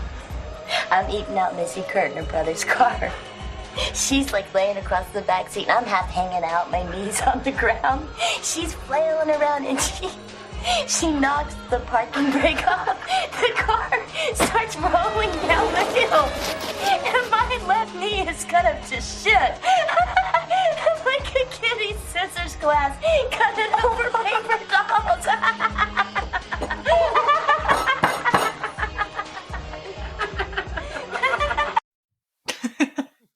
Yeah, and while Banky and Alyssa are having this conversation, Holden's just like stone-faced in the corner. And immediately after this, like says, we got to get home and beat traffic, even though it's like in the middle of the night. This is really one of the only times you're going to see Alyssa and Banky bonding in this entire movie, though. It's also interesting that before this like discussion about like the different sexual injuries, like Banky initially says that he doesn't go down on girls, but there's like a whole like bunch of stories about him going down on girls. So that was a little bit odd, but like he says something about how women don't give directions. And Alyssa's like, I used to be like that. And now I'm like an air traffic controller telling them where to go. And I feel like that's like a discussion I've definitely had with other women or with guys that I've been seeing about like how women will have kind of a like feel self-conscious about cunnilingus or whatever, and like and be reluctant to give directions sexually. Maybe that's not as much for the people growing up today, but I think when we were growing up, it was considered kind of almost weird or like aggressive if women were like being very assertive about what they wanted in bed. I don't know. Do you think that's true, Serena, or like? Yeah, I mean, this scene stuck out to me a lot more when I was younger, but now it doesn't seem as like revolutionary, but maybe just because now we have so much sex and open talks about like female sexuality now. So yeah, I see where you're coming from. But in terms of the homage to Jaws, I'm wondering if either of you related to the sex injuries. I can't say that I've had a sex injury, but anything anyone feels like sharing, there's no pressure to share. I can't believe I'm going to share this on your podcast, but I won't specify the time period, but let's just say that it was 20 years ago or more. And I was seeing a girl who went down on me, but I had a very long day. and I fell asleep. And I snore, which is usually a pretty good giveaway that I've fallen asleep, but I was Yeah. very relaxed. And she had some martial arts experience, and she got mad and she hit me in the ribs, and I did crack a rib. Oh, Wow. that hurts. Cracking a rib doesn't sound like it hurts, but I've cracked a rib and it hurts. I was taped up for a while, but I deserved it. No. I couldn't even stay mad at it. I mean, I did fall asleep at No. a very inopportune time. If I were on Reddit, I would give you a not the asshole for that one. I'm sorry. Like, I mean, hurt feelings, like, maybe you deserved like somebody to be like, hey, listen, like give you a little scolding, but like, no, not an injury. I don't think she meant to hit me that hard. Wow. Yes. Okay. I'm sorry it happened to you. And nonetheless, Serena, anything? I haven't got anything. I don't know. God, not that. No, I guess not. All right. So moving on. So after this experience, you might think that Alyssa and Holden would not hang out with each other anymore, given Holden's like stony face. But in a somewhat improbable turn of events, Alyssa shows up at Holden's door and wants to hang out with him. Do you guys think that like this is a like realistic thing? Yes, I do. Because I mean, they are in the same genre, the same field, and they did have some connection. So I could kind of see that. And obviously she was interested in him, he was like a nice guy. Yeah. Yeah, okay. Good. You mean her showing up at his door as opposed to like calling him? Is that No, what you mean? I mean just like her bothering to like pursue a friendship with him, like when he's been so mopey. But like, I think you made a case for it. So, all right. So then Alyssa and Holden go to a park and they're standing on the swings. And they're just like, which is totally realistic. I used to have tons of conversations on swings in my late teens and early 20s with people.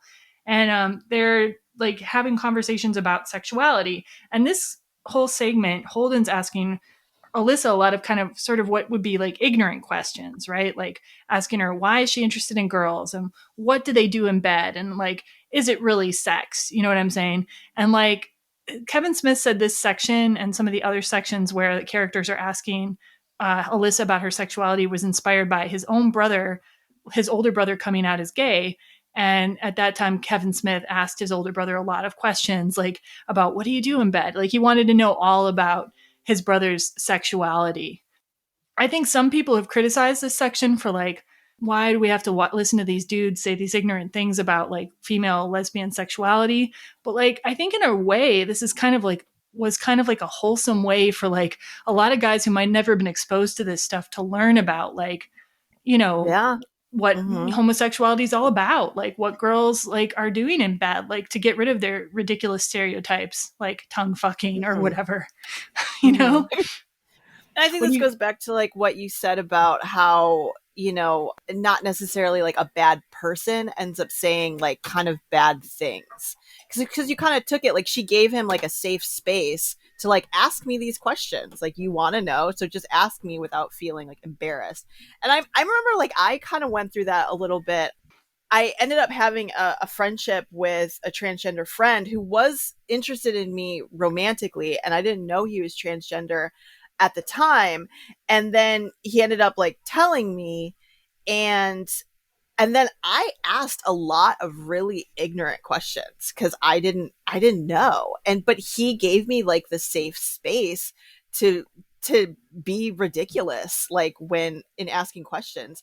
And like, I think people are curious in that way. And it's not like malicious. And like you said, I think that, you just don't know, but you want to know, Yeah.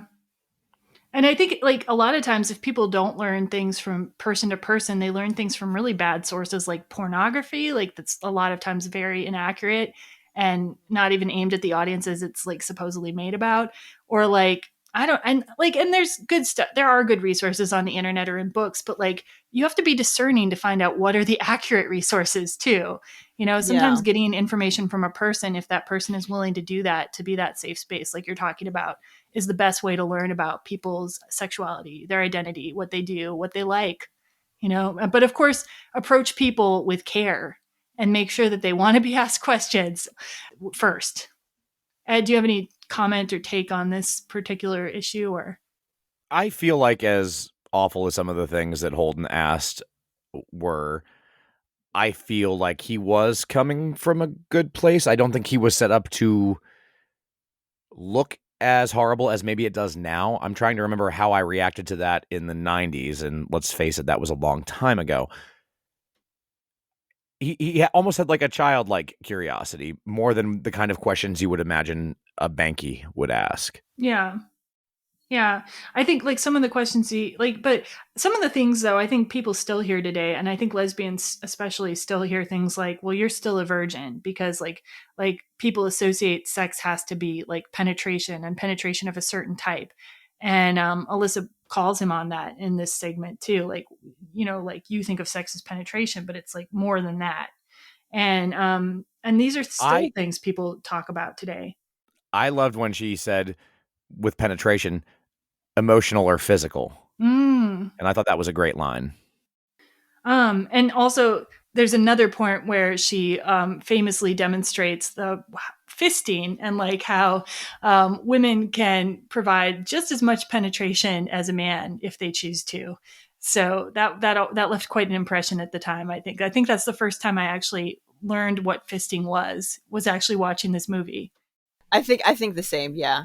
That was the first time I'd ever knew what fisting was. Like, I had no idea that was even possible, or like was like something that people did. Yeah, so I think we all agree that like at least in the 90s this scene played out like is pretty much like you could understand, like even if you weren't like ignorant at the level Holden was, you could understand the questions he was asking. And, and you felt that he was coming from a good place. Okay, so after this scene, we then see a scene in a train station, and Holden is on the phone with Alyssa, and she convinces him to ditch a convention he's going to with Banky to hang out with her instead. And this is probably where we start to get a little bit of Banky and antagonism towards Alyssa. Absolutely, but at the same time, I kind of understand Banky's point of view here. Yeah. Because, his friend has thrown him over the side for another friend. And that can be a complex thing, but I think it's just basically there to set up his reactions to some things later. Yeah. Yeah, so Holden does ditch this convention, and then we see him and Alyssa playing skee ball, which there's another great skee ball scene in Dogma. It's a very Jersey Shore thing to do. I love skee ball personally. Everyone loves skee ball. They have to. It's the best. Do you love skee ball, Serena? Sure. Right. And what's interesting is I watched the deleted scenes. I don't know if you guys have seen them. In the skee ball scene, there's originally like a thing I wish they hadn't cut out, where Alyssa's sort of critiquing Banky's use of homophobic language. And when Holden points out that her and Hooper used like gay slurs to talk about themselves, she points out the difference between a community using the slur among themselves and people, outsiders, using that slur in a different way, and especially in a derogatory way. And like, if he had left that in, man, it would have like probably like silenced a lot of current critics. And I think it was like would have been way ahead of its time in talking about whether language is empowering or disempowering in a film. You see that in like, articles about racism and anti-racism, or just in general, like about who owns language, right? But you don't see that much just characters talking in a romantic comedy. I think that would have been really kind of cool. I wish he'd kept it in anyway. And then this leads then after the skee ball scene where they're just talking together and playing together. There's a romantic montage, like the kind you will see in any romantic comedy, even though we have no reason to believe as an audience at this time that Holden and Alyssa are ever going to be anything more than friends. It is set up exactly like any romantic montage, with like the nice music, and they're hanging out like in a park together. I don't remember all the things they're doing, but it's like shows that time is passing. Like Alyssa's having a birthday party. He made her a cake with like a naked lady on it. Like all this different stuff is going by. And it really works. They really do. These actors have great chemistry together. Like even when they're not talking, I think. Agreed. Yep. I was like, I want to be in their magic friendship. This is like the greatest friendship ever. Yeah. Yeah. And we go from this romantic montage to Banky in serious jealous mode, and also just like really kind of critiquing the situation Holden's got himself in. He says, "How was your pseudo date?" And I have to say, I've used the term pseudo date to describe situations with guys after watching this movie, like situations with guys that like I'm into and I know they're not into me, but I feel like I feel date like towards them and they don't. I've called them pseudo dates before. Mm-hmm. Mm-hmm. I think we've all been there. Yeah. Yeah. But Banky points out actually some pretty like what you would normally be like just home truths to him too, though. He's like, hey, like this girl is not going to sleep with you. This girl, like you're like going after something you can't have. What are you doing? Like if he did it with less offensive language, I think Banky would be like kind of normally like a hero here. You know what I'm saying? Yeah. He's definitely coming across as like the voice of reason in this situation, because for all intents and purposes, like this is Holden's gonna fail at this task or whatever, or he's gonna get himself hurt, Yeah. Like even if he's not intentionally going or consciously going after Alyssa, he's setting himself up maybe to feel hurt, and Banky's trying to save him from that. Yeah. Mm-hmm. And he comes across as being like a good friend at that time, and like their history as well, like how well he knows him, how well Banky knows Holden, and like how he does this. You know, he kind of chases the unicorn and always needs a challenge in his life, and this is what he does. So I think it shows like the richness and the longevity of their friendship and relationship. Yeah. But where Banky loses your sympathy is he's using like dyke as a slur, right? Like he's using that language, and he makes this ridiculous cartoon about how about saying that like a lesbian who loves men and who's friendly is like a myth, like a fantasy. And he's really saying like just ugly things about Alyssa. And so he loses your sympathy. But like, if you really think about it, like normally the guy telling you that you shouldn't be pursuing a lesbian romantically would be the guy who's right. Like in any other movie. Yeah. Yeah. Okay.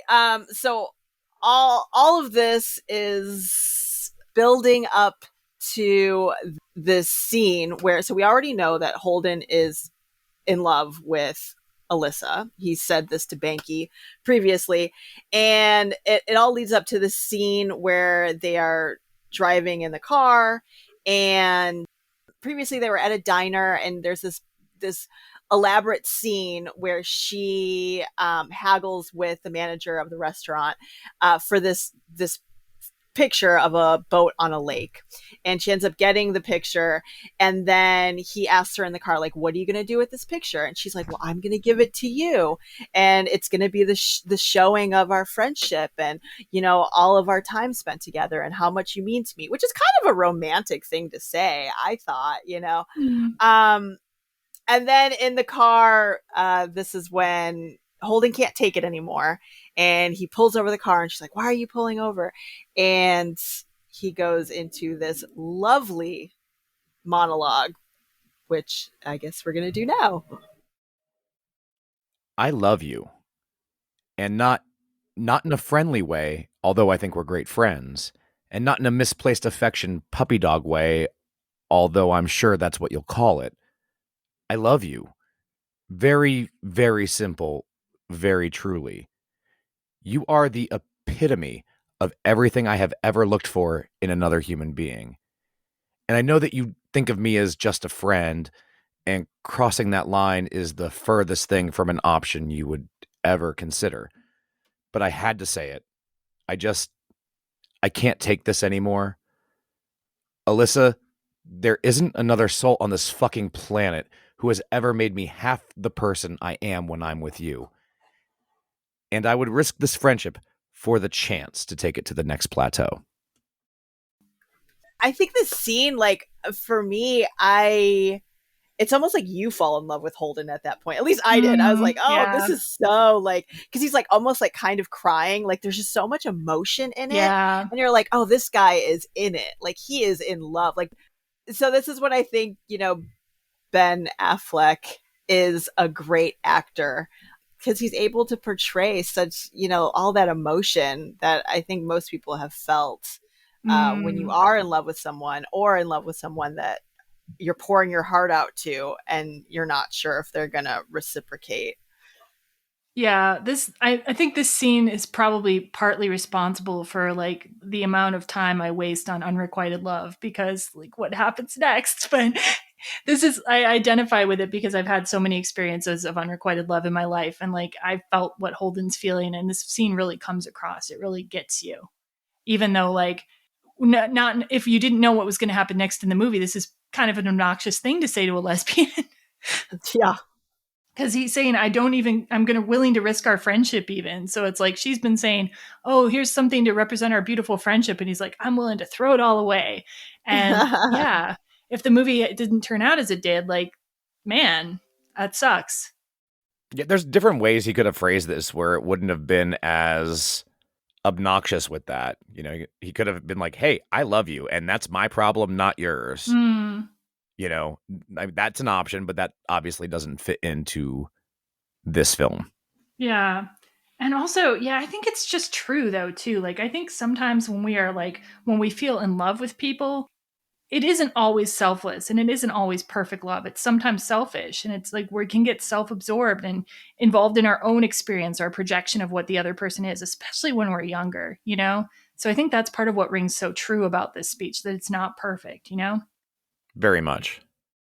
Okay, so Alyssa is totally pissed at this point, and she gets out of the car, and it's raining, importantly, and it's nighttime, but she's not even going to stay in the car with him. She's going to run away, and he kind of follows her, and he's trying to like convince her that like it could work, and she's yelling at him like, I like women, like what are you even talking about? Are you stupid? I don't remember the exact dialogue she uses, but that's basically the point she's trying to get across. And tells him to go home, and she's gonna walk off in the rain on her own. Yeah, so she starts hitchhiking. He's like, "What are you doing? You're gonna hitchhike?"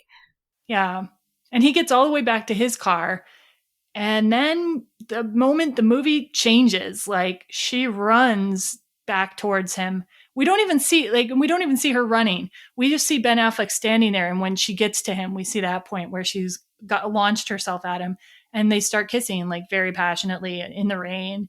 Everything anybody ever wants in a rom-com, right? Pretty much, yeah. And I remember like I didn't know too much about, like, the trailer didn't give away what happened in the movie, so I didn't know they were going to hook up. So I remember like being legitimately shocked when I first saw this movie, just being like, whoa, what just happened? Did you guys already know when you saw the movie? I feel like it was set up that this was bound to happen. Okay. I think they give you enough between the friendship, romance, montage, and all of that. It's clearly, I think, where the movie was going. I didn't find it that surprising on initial viewing. I just was like, so like, I was just like, so with Alyssa, like, hey, like, she's a lesbian. Like, what are you even thinking? Like, that I was just like shocked that, like, I was kind of shocked that a movie would like imply that a lesbian would change her sexuality to be with a man, kind of. And I guess it's more complicated. We find out later in the movie, but like, still. Anyway, that was the experience I had at that time. But I was also rooting for them to get together. So it was a weird feeling of like, hey, wait, but like also, oh, good. Do either of you feel any discomfort with it when they hooked up, like initially, or like? Well, more in the fact that you kind of knew someone was going to get hurt, like you already know, like, oh, this isn't going to bode well, I didn't know that. I thought once they hooked up, I was like, oh yeah, they're going to be fine. Oh, Jen. You're kidding. I know. Bless your heart. Yeah, I don't know. It obviously moves the movie along. Like, I don't know where else this movie could have gone if, she didn't reciprocate his affection. Yeah. So like where would that have gone? He just would have literally been chasing Alyssa, like trying to convince her to be with him. Like, I don't know. That's interesting. Yeah. Like, yeah, what would it then be about? Yeah. All right. So we see this passionate kissing scene, and then we see them like in a kind of morning after scene, but we see the morning after from Banky's perspective. He's kind of walking into their office or whatever, and comes up the stairs, and he sees Alyssa and Holden in each other's arms on the couch. And Alyssa like is shown to be like just wearing boxers, but we don't see any actual skin there. So, as they said in the commentary, tastefully done. Yes, yes. Holden and Alyssa still seem very happy together, like really into each other. But Holden goes downstairs to sit on the stoop and talk to Banky about this. And Banky's reaction is that, like, man, this is not going to end well for you. You are too conservative for this. I feel like he's probably right too, from what he knows at that time. Because he and Holden clearly have some kind of sheltered life. So there's a bunch of different scenes here. One scene that's important to mention is Alyssa goes to meet a group of her friends who, are probably also lesbians, and they're helping her like release her comic, like send her comic out, and they're kind of talking to her about like her new relationship. And Alyssa is very carefully avoiding using the word he to describe Holden. And they accuse her of playing, quote, the pronoun game, which, Ed, I think you had a note about that. The pronoun game line feels very different today than it did then. I'm not saying that there weren't people with gender identity and transgender things going on in the 90s, but the talk about pronouns just rings really differently in 2022 than it did in the 90s. So I found that an interesting connection between queer life then and queer life now. Yeah, like the pronoun game then was like you would hide, if you weren't out to people, you would like hide the identity of your significant other by being vague, using they, something like that. If you were in a circle that wasn't friendly to like to homosexual lifestyles, basically. Yeah. Or heterosexual ones in this case. Oh, yeah. Or heterosexual ones in this case. Yeah. And there was apparently some criticism about this scene. Like, oh, why would her friends all be like on her about dating a guy? But like, that's weird to me because there's actually a scene in Go Fish, which was written and directed by lesbian women, which is very much like this, where the women are yelling at this bisexual woman yelling at this woman who identifies as a lesbian for having slept with a guy like on one occasion, and kind of accusing her of not being a real lesbian, of bringing disease into their community, of all kinds of things. So I think this was like a real thing. It must have been either that or, I'm sure it still is. It very much still is. Biphobia is present in so many communities. I mean, think of this, like as a person who identifies as bisexual, it's highly possible that somebody who is female might not date me because of that. At the same time, I might not be gay enough for a guy. Yeah, like there's all kinds of like different stereotypes people definitely have about bisexual people, that like, they're not going to take the relationship seriously enough, or that they're inevitably going to want non-monogamous relationships, which is not the case at all. Like all kinds of things. So I think it's a very accurate scene. I do feel it's kind of a shame though that we don't see Alyssa having close female friends in the movie who stick by her. Maybe it would have been added a little too much stuff to the movie, but still. Yeah. I found it weird too that not once is the word bisexual used in this entire movie. She never, not at one point does anyone refer to her, or she refers to herself as being bisexual. So one thing I wanted to say about that is the scene in Go Fish, they actually tell the woman, like, who's being yelled at for sleeping with a man, that you're bisexual. Why don't you just call yourself that? But that woman in that scene in Go Fish, she does not identify as bisexual. Like, she considers herself a lesbian. And like, that made me think about my own life. Cause like, I am a little bit bisexual, I guess, but like, I mostly just say I'm straight these days, or like identify more as straight these days. Cause it's been a very long time since I've been, with a woman at all. And so I guess like there's places where you can be such a little bit bisexual that you don't really identify with that label, or that you feel like it would be false to identify with that label. So I think a person could be like mostly a lesbian and call themselves a lesbian. I think that would be fine. You know what I mean? Yeah, but she was pretty bisexual, like in this.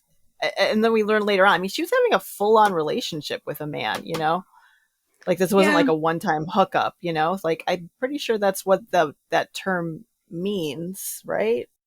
Yeah, I wanted to say though that like I think like there are cases though too where people could be like that's not a label they choose for themselves. You know what I mean? Like That Yeah. they view themselves as like mostly this one thing. So, and that's the community they feel they belong to, or where and where maybe their interests mostly lie. This is what ages this movie, is that it's never spoken of. And now, I mean, a majority of people I meet say that they're bisexual in some form. Yeah. And in some way or some form, or at least agree to there being a spectrum that people fall into. Yeah. So yeah, I not to say that it was like a missed opportunity, but I don't know. It just was strange to me that like never, that word was never used. Yeah. So in terms of then Alyssa's sexuality, Holden actually gets a little bit insecure about Alyssa's interest in him. And if you guys don't mind, we could do like an Every Rom Com theater for this. Do you have a strong desire to play Alyssa, Serena? Otherwise, I can do it. I can do it. All right. And do you want to reprise Holden, or should I do Holden? I would like to hear you do Holden. Okay. So first of all, Holden starts the scene by saying, "Why me?" And there's a little bit of joking back and forth. And then Holden and Alyssa get a little more serious, and we start a little scene here. "Well, I'm a guy, and you're attracted to girls." I see you've been taking notes. Historically, yes, it's true. "Then why this?" "Well, I've given that a lot of thought, you know. Now that I've been ostracized by my friends, I've had plenty of time to think about it. And what I've come up with is really simple. I came to this on my own terms. You know, I didn't just heed what I was taught. Men, women should be together. It's the natural way, that kind of thing. I'm not with you because of what family, society, life tried to instill in me from day one. The way the world is, how seldom it is that you meet that one person who just gets you. It's so rare. My parents didn't really have it. There's no example set for me in the realm of male-female relationships. And to cut oneself off from finding that person, to immediately half your options by eliminating the possibility of finding that one person within your own gender, that just seems stupid to me. So I didn't. But then you came along. You, the one least likely. I mean, you were a guy. I still am. And while I was falling for you, I put a ceiling on that because you were a guy, until I remembered why I opened the door to women in the first place, to not limit the likelihood of finding that one person who could complement me so completely. So here we are. I was thorough when I looked for you, and I just feel justified lying in your arms because I got here on my own terms, and I have no question about some place I didn't look. And for me, that makes all the difference. End scene. Yeah, that's like I think that's a really moving speech, and I think it does a lot of work to the audience to help them understand like how this character made this transformation. So like Ed, you said you feel like you went through like an experience where you were kind of like figuring out your own sexuality and stuff. Like, does this resonate with you, this speech, or like? I very much identify with the speech, although I know things change with it later and we find out more information. But that's my entire take on love in general, is you don't know who you will find that you fall in love with. And it could be any variety of people. And why would you close yourself off from that? Mm-hmm. I partly agree with you. At the same time, I do feel like a lot of people's sexuality is pretty hardwired. It's like I said, like I'm very open to like being with women, and yet I've only ever like been involved with like 2 women. It's very rare that I even find a woman attractive enough to like consider like but men, I'm attracted to so many men all the time. It's ridiculous. Like, so I think there is like and I don't, cause I never grew up with a religion either. And I didn't grow up with as much like heteronormativity as some people do, where they feel like it's like against God or something to be homosexual.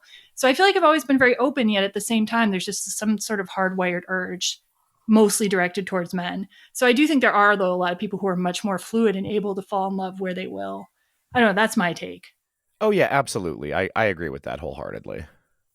Yeah, but for you, it's been more of an experience for you where it's like you can be more able to like see people like just as people, I guess, as you're saying. Yeah. I mean, by and large, historically, I've certainly dated more women than men.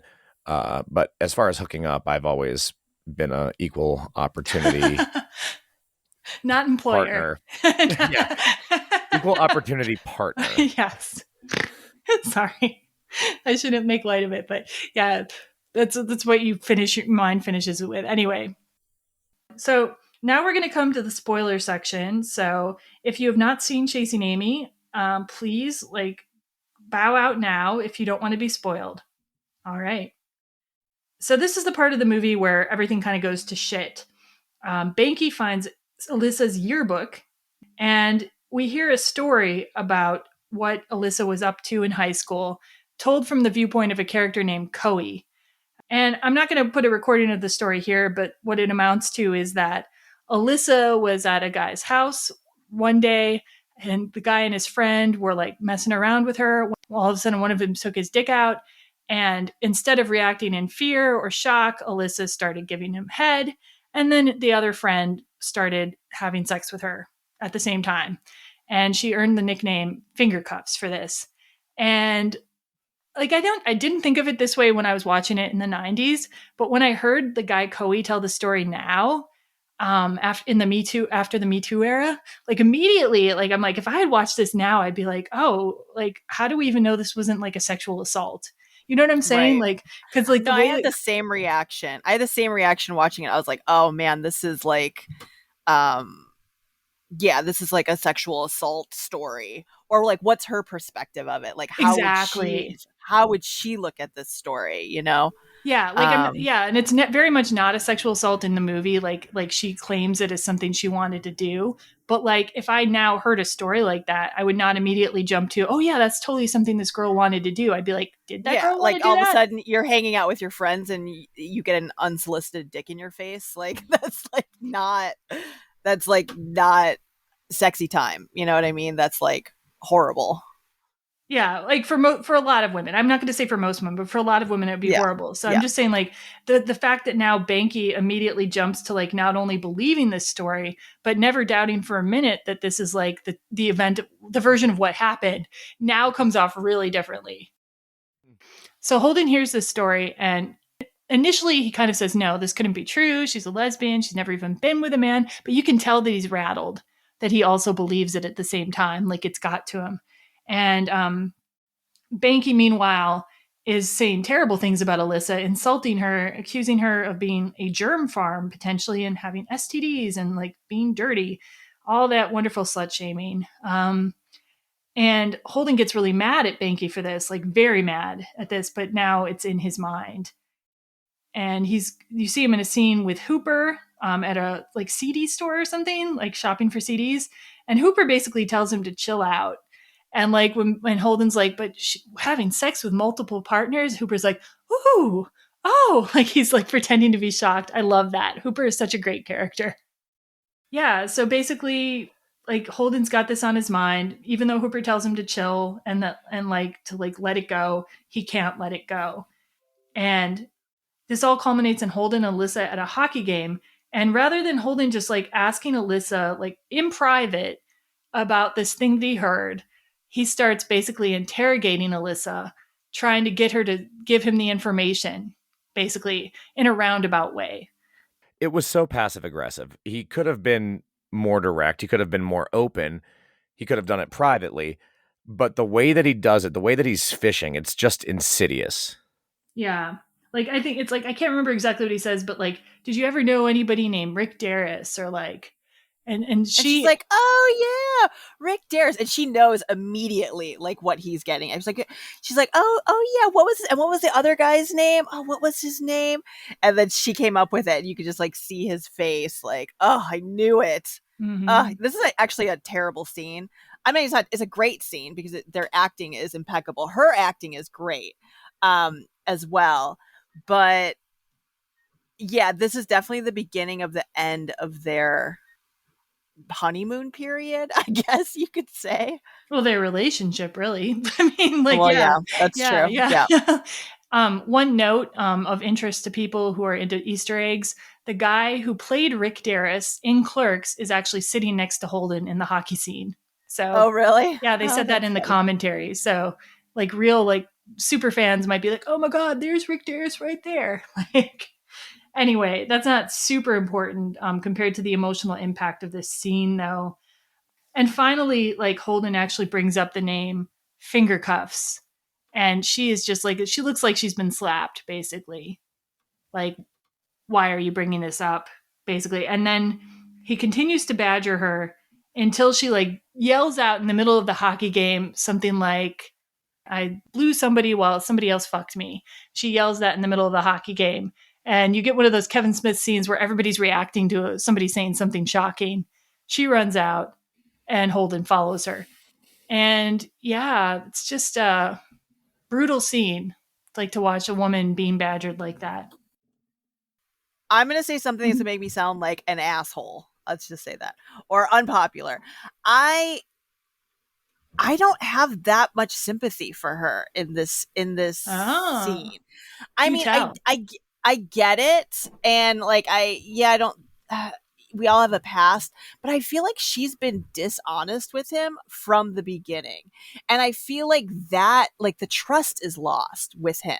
If she had just said up front that I had been with guys before, which is what this whole thing is, like, maybe their relationship wouldn't have even happened, because then he wouldn't feel like, quote unquote, Marco fucking Polo, which is what Hooper says to him when it comes to sex, thinking that Holden was the first guy that she had ever been with. So if she'd just been honest with him from the beginning, I don't know. I get where he's coming from. Like, there's definitely some trust of, I'm not saying that you need to tell your partner every single thing, but I feel like their relationship was kind of based on the fact that she was a lesbian and never had been with a guy before. But wouldn't that be a pretty shallow basis for a relationship, though? Like, I mean, I've been in shallower.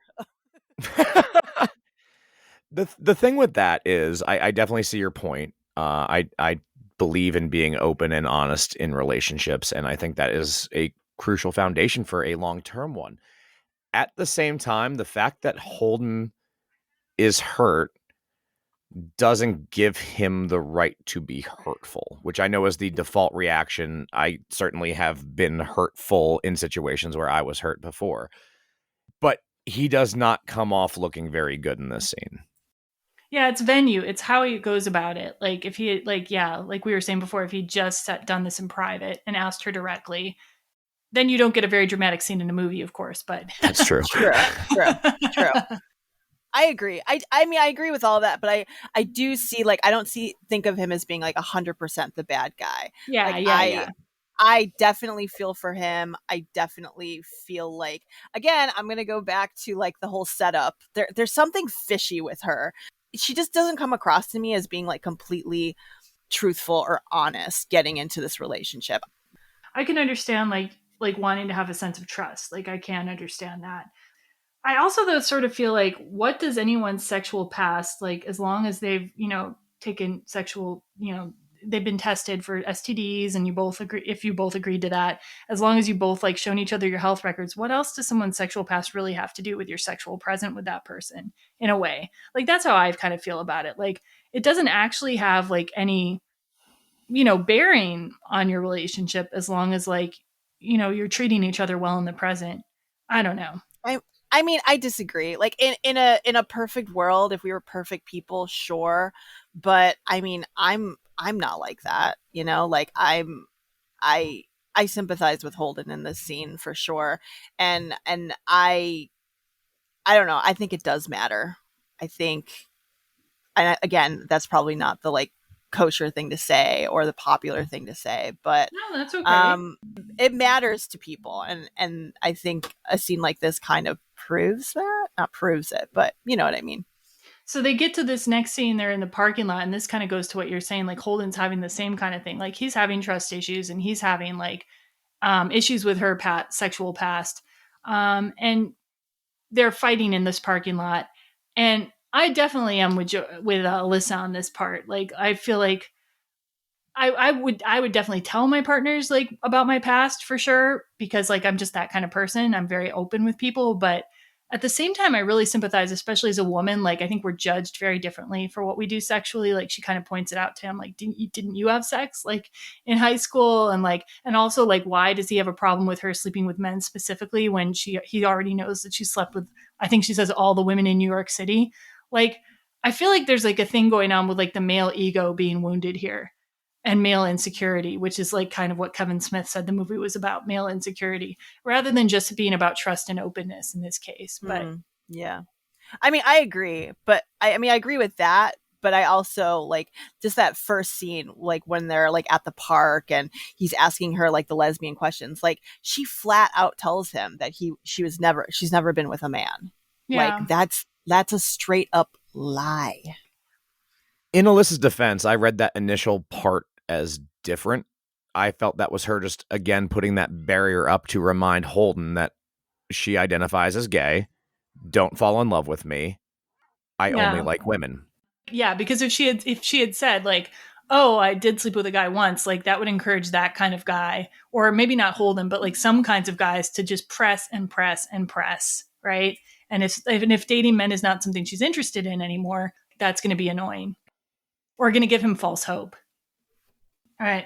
So they're yelling at each other in the parking lot. Alyssa's defending herself, like just talking about she was an experimental girl. She chose to have these sexual experiences. It didn't end up being what she wanted. She wanted to be with him. And she tries to apologize to him, actually, and then embrace him. But he actually pushes her away. And he says, I want us to be something we never can. And she's like, what? He says, a normal couple. Then he leaves and she's left in the parking lot and she just yells, fuck, really loud. Anyway, it's really pretty emotional and kind of devastating if you were rooting for that couple. So after that, we find Holden in a diner where he meets Jay and Silent Bob, where he pays them their money for being inspirations for Blunt Man and Chronic, getting their license rights money. Jay mocks the comic, saying, Snoochie Boochies? Who the fuck talks like that? Which was apparently Smith's way of commenting on Mallrats. He said, I felt I had sold out Jay and Silent Bob, so I was consciously trying to undo that and win their integrity back. Silent Bob tells the Chasing Amy story that the movie's title comes from. He had forgotten the monologue that he had for that day, so he ad-libbed the entire thing in this scene. And he tells a story about a girl that Silent Bob was seeing named Amy, who had threesomes with her ex that he found intimidating. And he admits he wasn't disgusted with her. He was afraid. And he implies that like all his relationships from there on out, he's just kind of chasing Amy, chasing that feeling that he had with her that he knew he screwed up and lost. Yeah. And this is a really long monologue too, like, and it's interrupted frequently by Jay, played by Jason Mewes, kind of interjecting silly things and comedy and so forth. But you can see it really has an effect on Holden, although maybe not the effect Silent Bob intended it to have on Holden, as we find out in the next scene. I like it when Silent Bob speaks in all these Kevin Smith movies, when Kevin Smith himself speaks. I always look forward to it, and I think this is probably his best speech and maybe his longest in all of the movies. It was certainly the longest speech he had done to that time. I don't know some of the more recent films if he had spoke more in those. But it was nice to see. Like, I don't think there was a lot of integrity to Jay and Silent Bob before that, like in Clerks and Mallrats. I think they were really just comic relief and the occasional wisdom from Silent Bob. But here, I don't think it was so much of winning their integrity back as it was a real honest moment in the film. Yeah. And it's a guy kind of like a straight guy telling another straight guy to like get your shit together, basically. Which, quite frankly, we need more of. And so, yeah, but Holden gets a weird message from this speech by Silent Bob. Instead of just like, saying, I'm sorry to Alyssa and like trying to get her back and like in a normal way that normal people would do, he invites Banky and Alyssa to his house, and you see like wine glasses set up and candles set up. And this scene came out of nowhere for me when I watched this movie. He says that the only way they can solve the situation is if they all have a threesome together, because apparently, like, it'll help Banky get over his jealousy of Alyssa, and it'll help Banky with his unresolved homosexual longings towards Holden, which have been sort of like suggested throughout the film. But here Holden's like saying that this is a thing that exists, and it'll give Holden some more sexual experience, so he won't be intimidated, and Alyssa will be part of it, so it'll bond them together. And when he made this speech, like, man, Ben Affleck really had to sell this, because even with Ben Affleck really selling this, like, this came out of left field for me in this movie. For sure. Yeah. Do you remember the first time you saw this? Like, do you remember your reaction to it? No, I don't. But I mean, I had like because I didn't really remember the movie that well. So when this came up, when I was watching it, I was like, oh, this has just got bad written all over it. Like, it just, yeah. This is the cringe scene for me. I felt secondhand embarrassment for everyone involved. It was almost like, I mean, I don't know what the intention was. I mean, it was almost like bad writing in some ways. It was like, they were just like, how do we wrap this up? But it was just such a unlikely scenario. Like, who would think that that was a good idea? You know, like, Holden had always seemed kind of like level-headed and smart, and this just seemed like the dumbest idea ever. Yeah, he listened to Silent Bob's story, and the part that he took away was not like that you should make things right with your girl. It was the menage a trois. It was the threesomes. Like, that's what stuck in his head, apparently. Yeah. Like, yeah, and he actually goes as far as to like kiss Banky, like to just be like, yes, we're gonna get this out there in the open. And like, I don't know, what do you guys think? Like, do you think there's anything to Banky having unresolved like attraction to Holden? Actually, you know what? I do. Okay. I don't know if it's a sexual attraction, but there is something to be said about the romance of friendship. Yeah. And Banky certainly feels more for Holden than Banky is willing to admit. It might not be sexual. He might not want to fuck Holden. Yeah. But he definitely feels something that's more than just we're pals. Yeah. Yeah, I think like there's like so many, like, I think they almost want you to think that the filmmakers are trying to set this up, that like this is a thing that Banky sort of feels like. Even stuff earlier in the movie where he says he understands like gay guys, like people who just need dick. I'm just like, do you now? Do you now? Anyway, I mean, he's using it there to like disparage lesbians and say that they can't really possibly be interested in each other. But still, like, for him to say that, I'm like, okay, they're planting seeds. But anyway, but this is just such a bad idea. Like, a threesome, and under the best circumstances, okay, is not always a good idea. But under these circumstances, like, what is he thinking? This is proof that he doesn't have any experience, really. Well, it also seems just like a very self-sabotaging, like, scene or thing for him to do. It's almost like he just wants to get rid of everybody. He's like, if you guys go along with this, obviously this is just going to be bad across the board. That's what I almost kind of get from this. It's like, oh, really? He's at this like breaking point where he almost just like wants it all to just go to hell, you know? I never read it that way, but I think he honestly thinks this thing is going to work. And that's like what's hilarious to me. Because like Alyssa rightly points out all the different things that can go wrong. Like, she's like, oh, I might moan differently if I were with Banky. Or like, you might always see me this way and you wouldn't like it. Like the way, like seeing me like this with another man or stuff like that. And like, that's just like a few of the things that can go wrong, right? And so Alyssa basically doesn't give him a moment to like think better of this. Instead of like kind of like giving him a chance to like regret this and change his mind, she says something like, know this, I love you, I always will, but I'm not going to be your fucking whore. And she slaps him. And then she leaves and tells Banky, he's yours again. So there's no chance for Holden to think better of this. Like, Alyssa's I'm surprised Alyssa showed up to this meeting at all. And then for him to suggest this threesome as if like, you know, without consulting her, you know, yeah, that's just kind of an insult to her, I guess, at this point. Everything in this movie would be made better, although less entertaining to watch, if people would just be open and honest with how they feel. Yeah. Did you guys find the scene believable, at least with these characters, or? It felt rushed, but it felt It felt believable to who we've learned the characters to be. It was almost like the worst of Holden like came out during this. That's kind of what I saw. Or at least maybe not the worst words that he's used, but just the worst ideas and kind of the most self-centered vision of him, of the relationship too. Like, this is what I need. And then he's trying to say, like, this is also what you need, but he's not really listening to what they need. Like, Alyssa just basically told him in all the ways she could that she just wants to be with him. She's done experimenting. She's settling down. And he just can't hear it. And then after Alyssa leaves, we see Banky also leave the room, probably in crushing embarrassment. And it's kind of implied that their friendship has suffered a blow as well.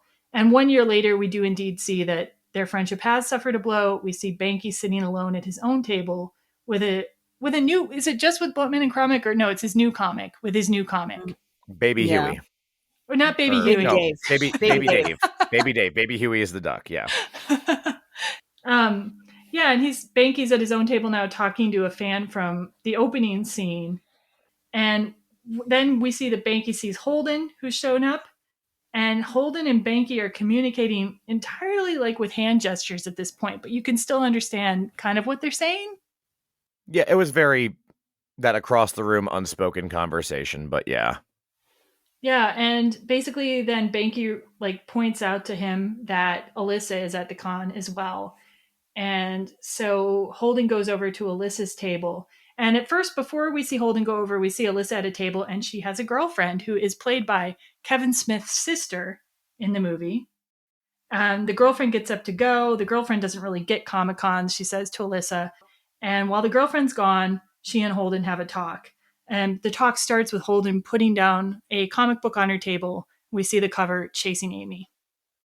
I thought this was a perfect moment. It was awkward in the right way without being too awkward, running into an ex after some time had passed. The other thing that I found really interesting is that every comic he has done in this movie has been something he got from Silent Bob, whether it was Bloodman and Chronic or Chasing Amy. So Holden still is not open enough to be himself. That is interesting. And I guess like Holden is kind of Kevin Smith's self-insert character in the movie too. He said it's like the character is most like him. So I guess that also makes sense in a way, since Silent Bob is also Kevin Smith. I don't know. And Silent Bob is often the voice of the author in Kevin Smith's movies. Huh. I like that though. And they kind of have just like little small talk. There's no like resolution to their relationship. The way Alyssa is looking at Holden through this conversation though, for me, I always assumed that they would get back together. Like, for a few reasons. For one, because of the way she's looking at him. Two, because her girlfriend doesn't like Comic-Cons. And three, because when her girlfriend comes back to the table and asks, who was that? Alyssa says, some guy I used to know. If you were really tight with your girlfriend, I think you'd be like, oh, that was my ex. You know what I mean? Yeah, because Alyssa's a liar. Can we just go back to that? She is untruthful. I was going to say that she's already had experience with talking about her past messing with her current relationships, so I kind of see her reticence. Okay. I see both of your points. But the way they do those two looking at each other reminds me of the way too they end other romantic movies where you're supposed to assume that the couple gets back together. And I guess in the commentary, they said they didn't want you to assume that. I don't know if they wanted you to assume the opposite either, but they didn't want you to assume that. But I'm sorry, Kevin Smith, I'm assuming it. Ben Affleck and Joey Lauren Adams, they just acted the hell out of those longing gazes. So that's what it said to me. What are your thoughts? I mean, that I do not think they get back together. I think that I like that they don't get back together. I like that this is just a lesson relationship for them, and obviously it's a growing period for both of them, specifically Holden. But isn't that what Kevin Smith said that this kind of was like? Yeah. When he wrote it, that this was kind of like a Valentine / what was the other word he used? A Valentine / apology. Yeah. So like obviously like this was and we've all had relationships like that, like they meant something to you, but you sure as hell aren't going to get back together with them. Yeah. I get that. I don't have an opinion on whether they get back together or not. It's something I never really considered. I feel like it ends where it has to, and I don't need to know the future for these characters. This is the story I needed, and whatever happens beyond that, I mean, you've seen more than I have, and perhaps we do see these characters again later in other Kevin Smith movies, but I really have no idea where their lives would go from this point. So I wanted to talk really quick about like who are the characters you relate to the most in this movie? Like, who do you resonate with? For me, I mean, I resonate with all of them to some extent, all of the main ones at least. I've been Holden. I've lost myself in relationships. I've ruined them with different kind of insecurities, but insecurities nonetheless. I identify with Alyssa. It took me a long period of exploration to figure out my sexual and romantic identities. With Hooper, I've had to play different roles depending on the circumstances. And Banky, I mean, neither of you have been at karaoke with me, but if you put me in a big social situation, I cover my vulnerabilities with obnoxiousness and outgoingness, and I have no filter. Okay. So there's something in all four of them that I certainly relate to. Yeah. Serena, any characters you specifically respond to? I mean, I think Holden in general. I mean, he was the main character really that you're following, but I don't know. I think I had a lot of sympathy for him. Yeah. I think Alyssa is my strongest like character that I relate to, and I think it's because I can really identify with being a woman who is being shamed for the choices she's made and sexually, and like, but being at the same time being like a person who's very warm and affectionate. Like, I love that Alyssa is portrayed that way, that a woman's allowed to have both of those aspects, and so I really relate to that still. I do agree, Serena, that she should be more honest, but I can understand. Like, I certainly, like, when I get involved with people, I'm honest with them, but I've certainly hid parts of my identity from people in order to not be judged. And I also relate to Holden with the unrequited love. But I really like Hooper more and more every time I see this. And I wish there had actually been more of him in some ways. I don't know if it would have really served the film to have much more of him, but he was a great side character. Yeah, he's a joy to watch. And any favorite scenes or moments or bits of dialogue in the movie? Just like the long monologues, like whether it was like Alyssa's monologue when she is telling Holden like why she chose him, or Holden's monologue about, you know, how he feels about her, about Alyssa, or Silent Bob talking about chasing Amy. I think those were just really well written, and they held your attention, and they were just I don't know, good scenes, you know? Yeah.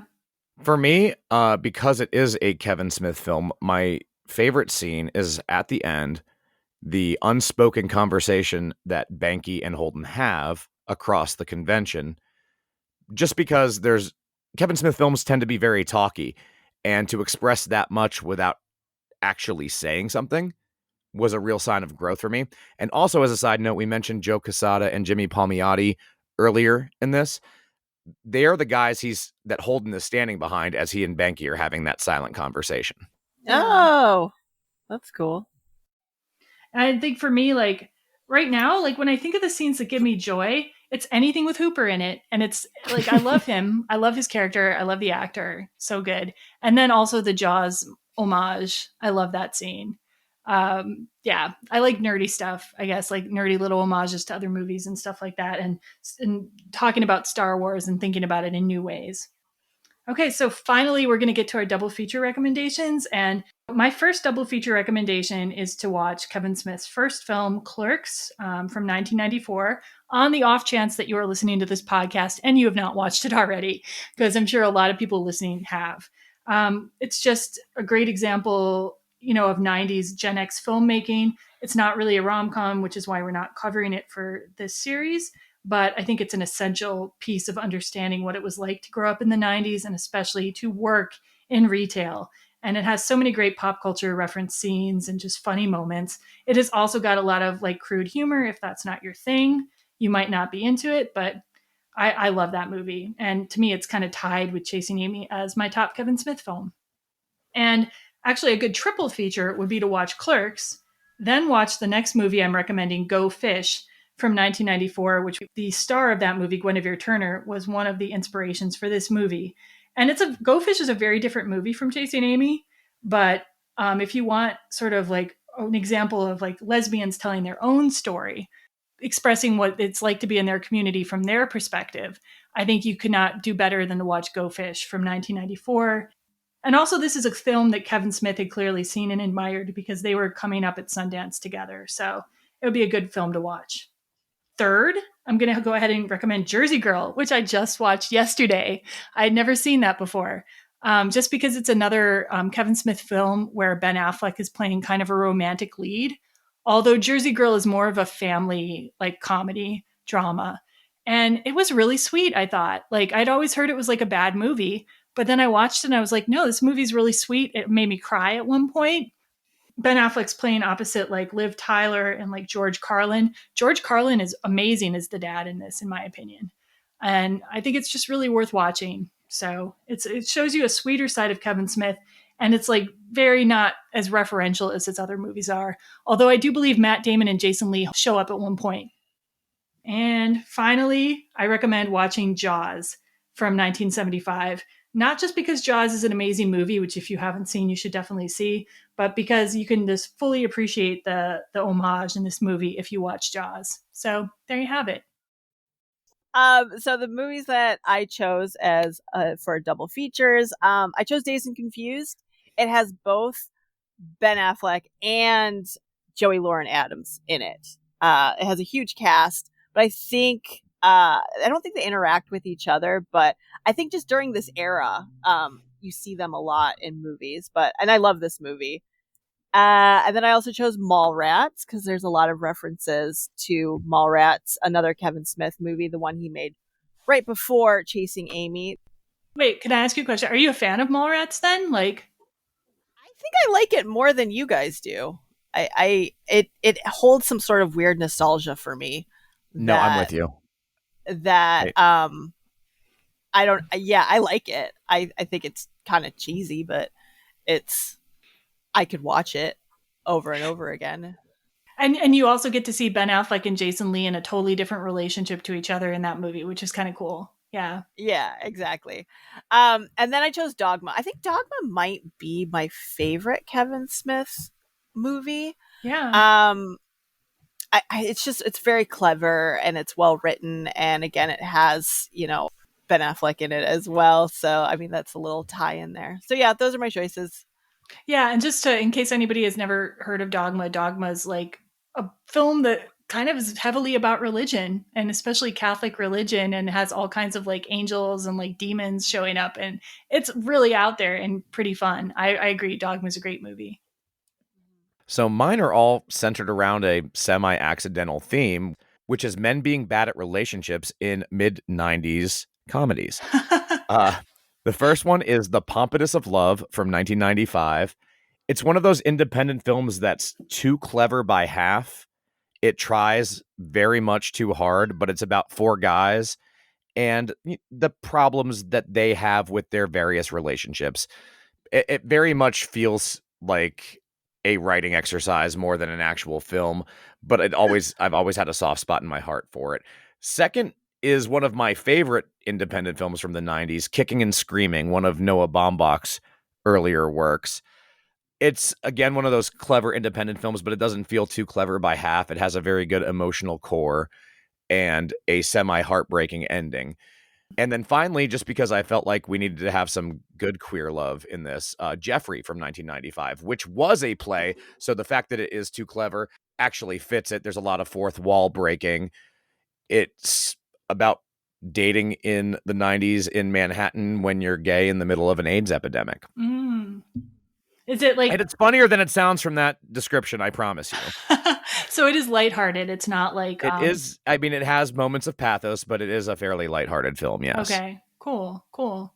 Well, thanks so much, you guys. Thanks, Ed, again, for joining us.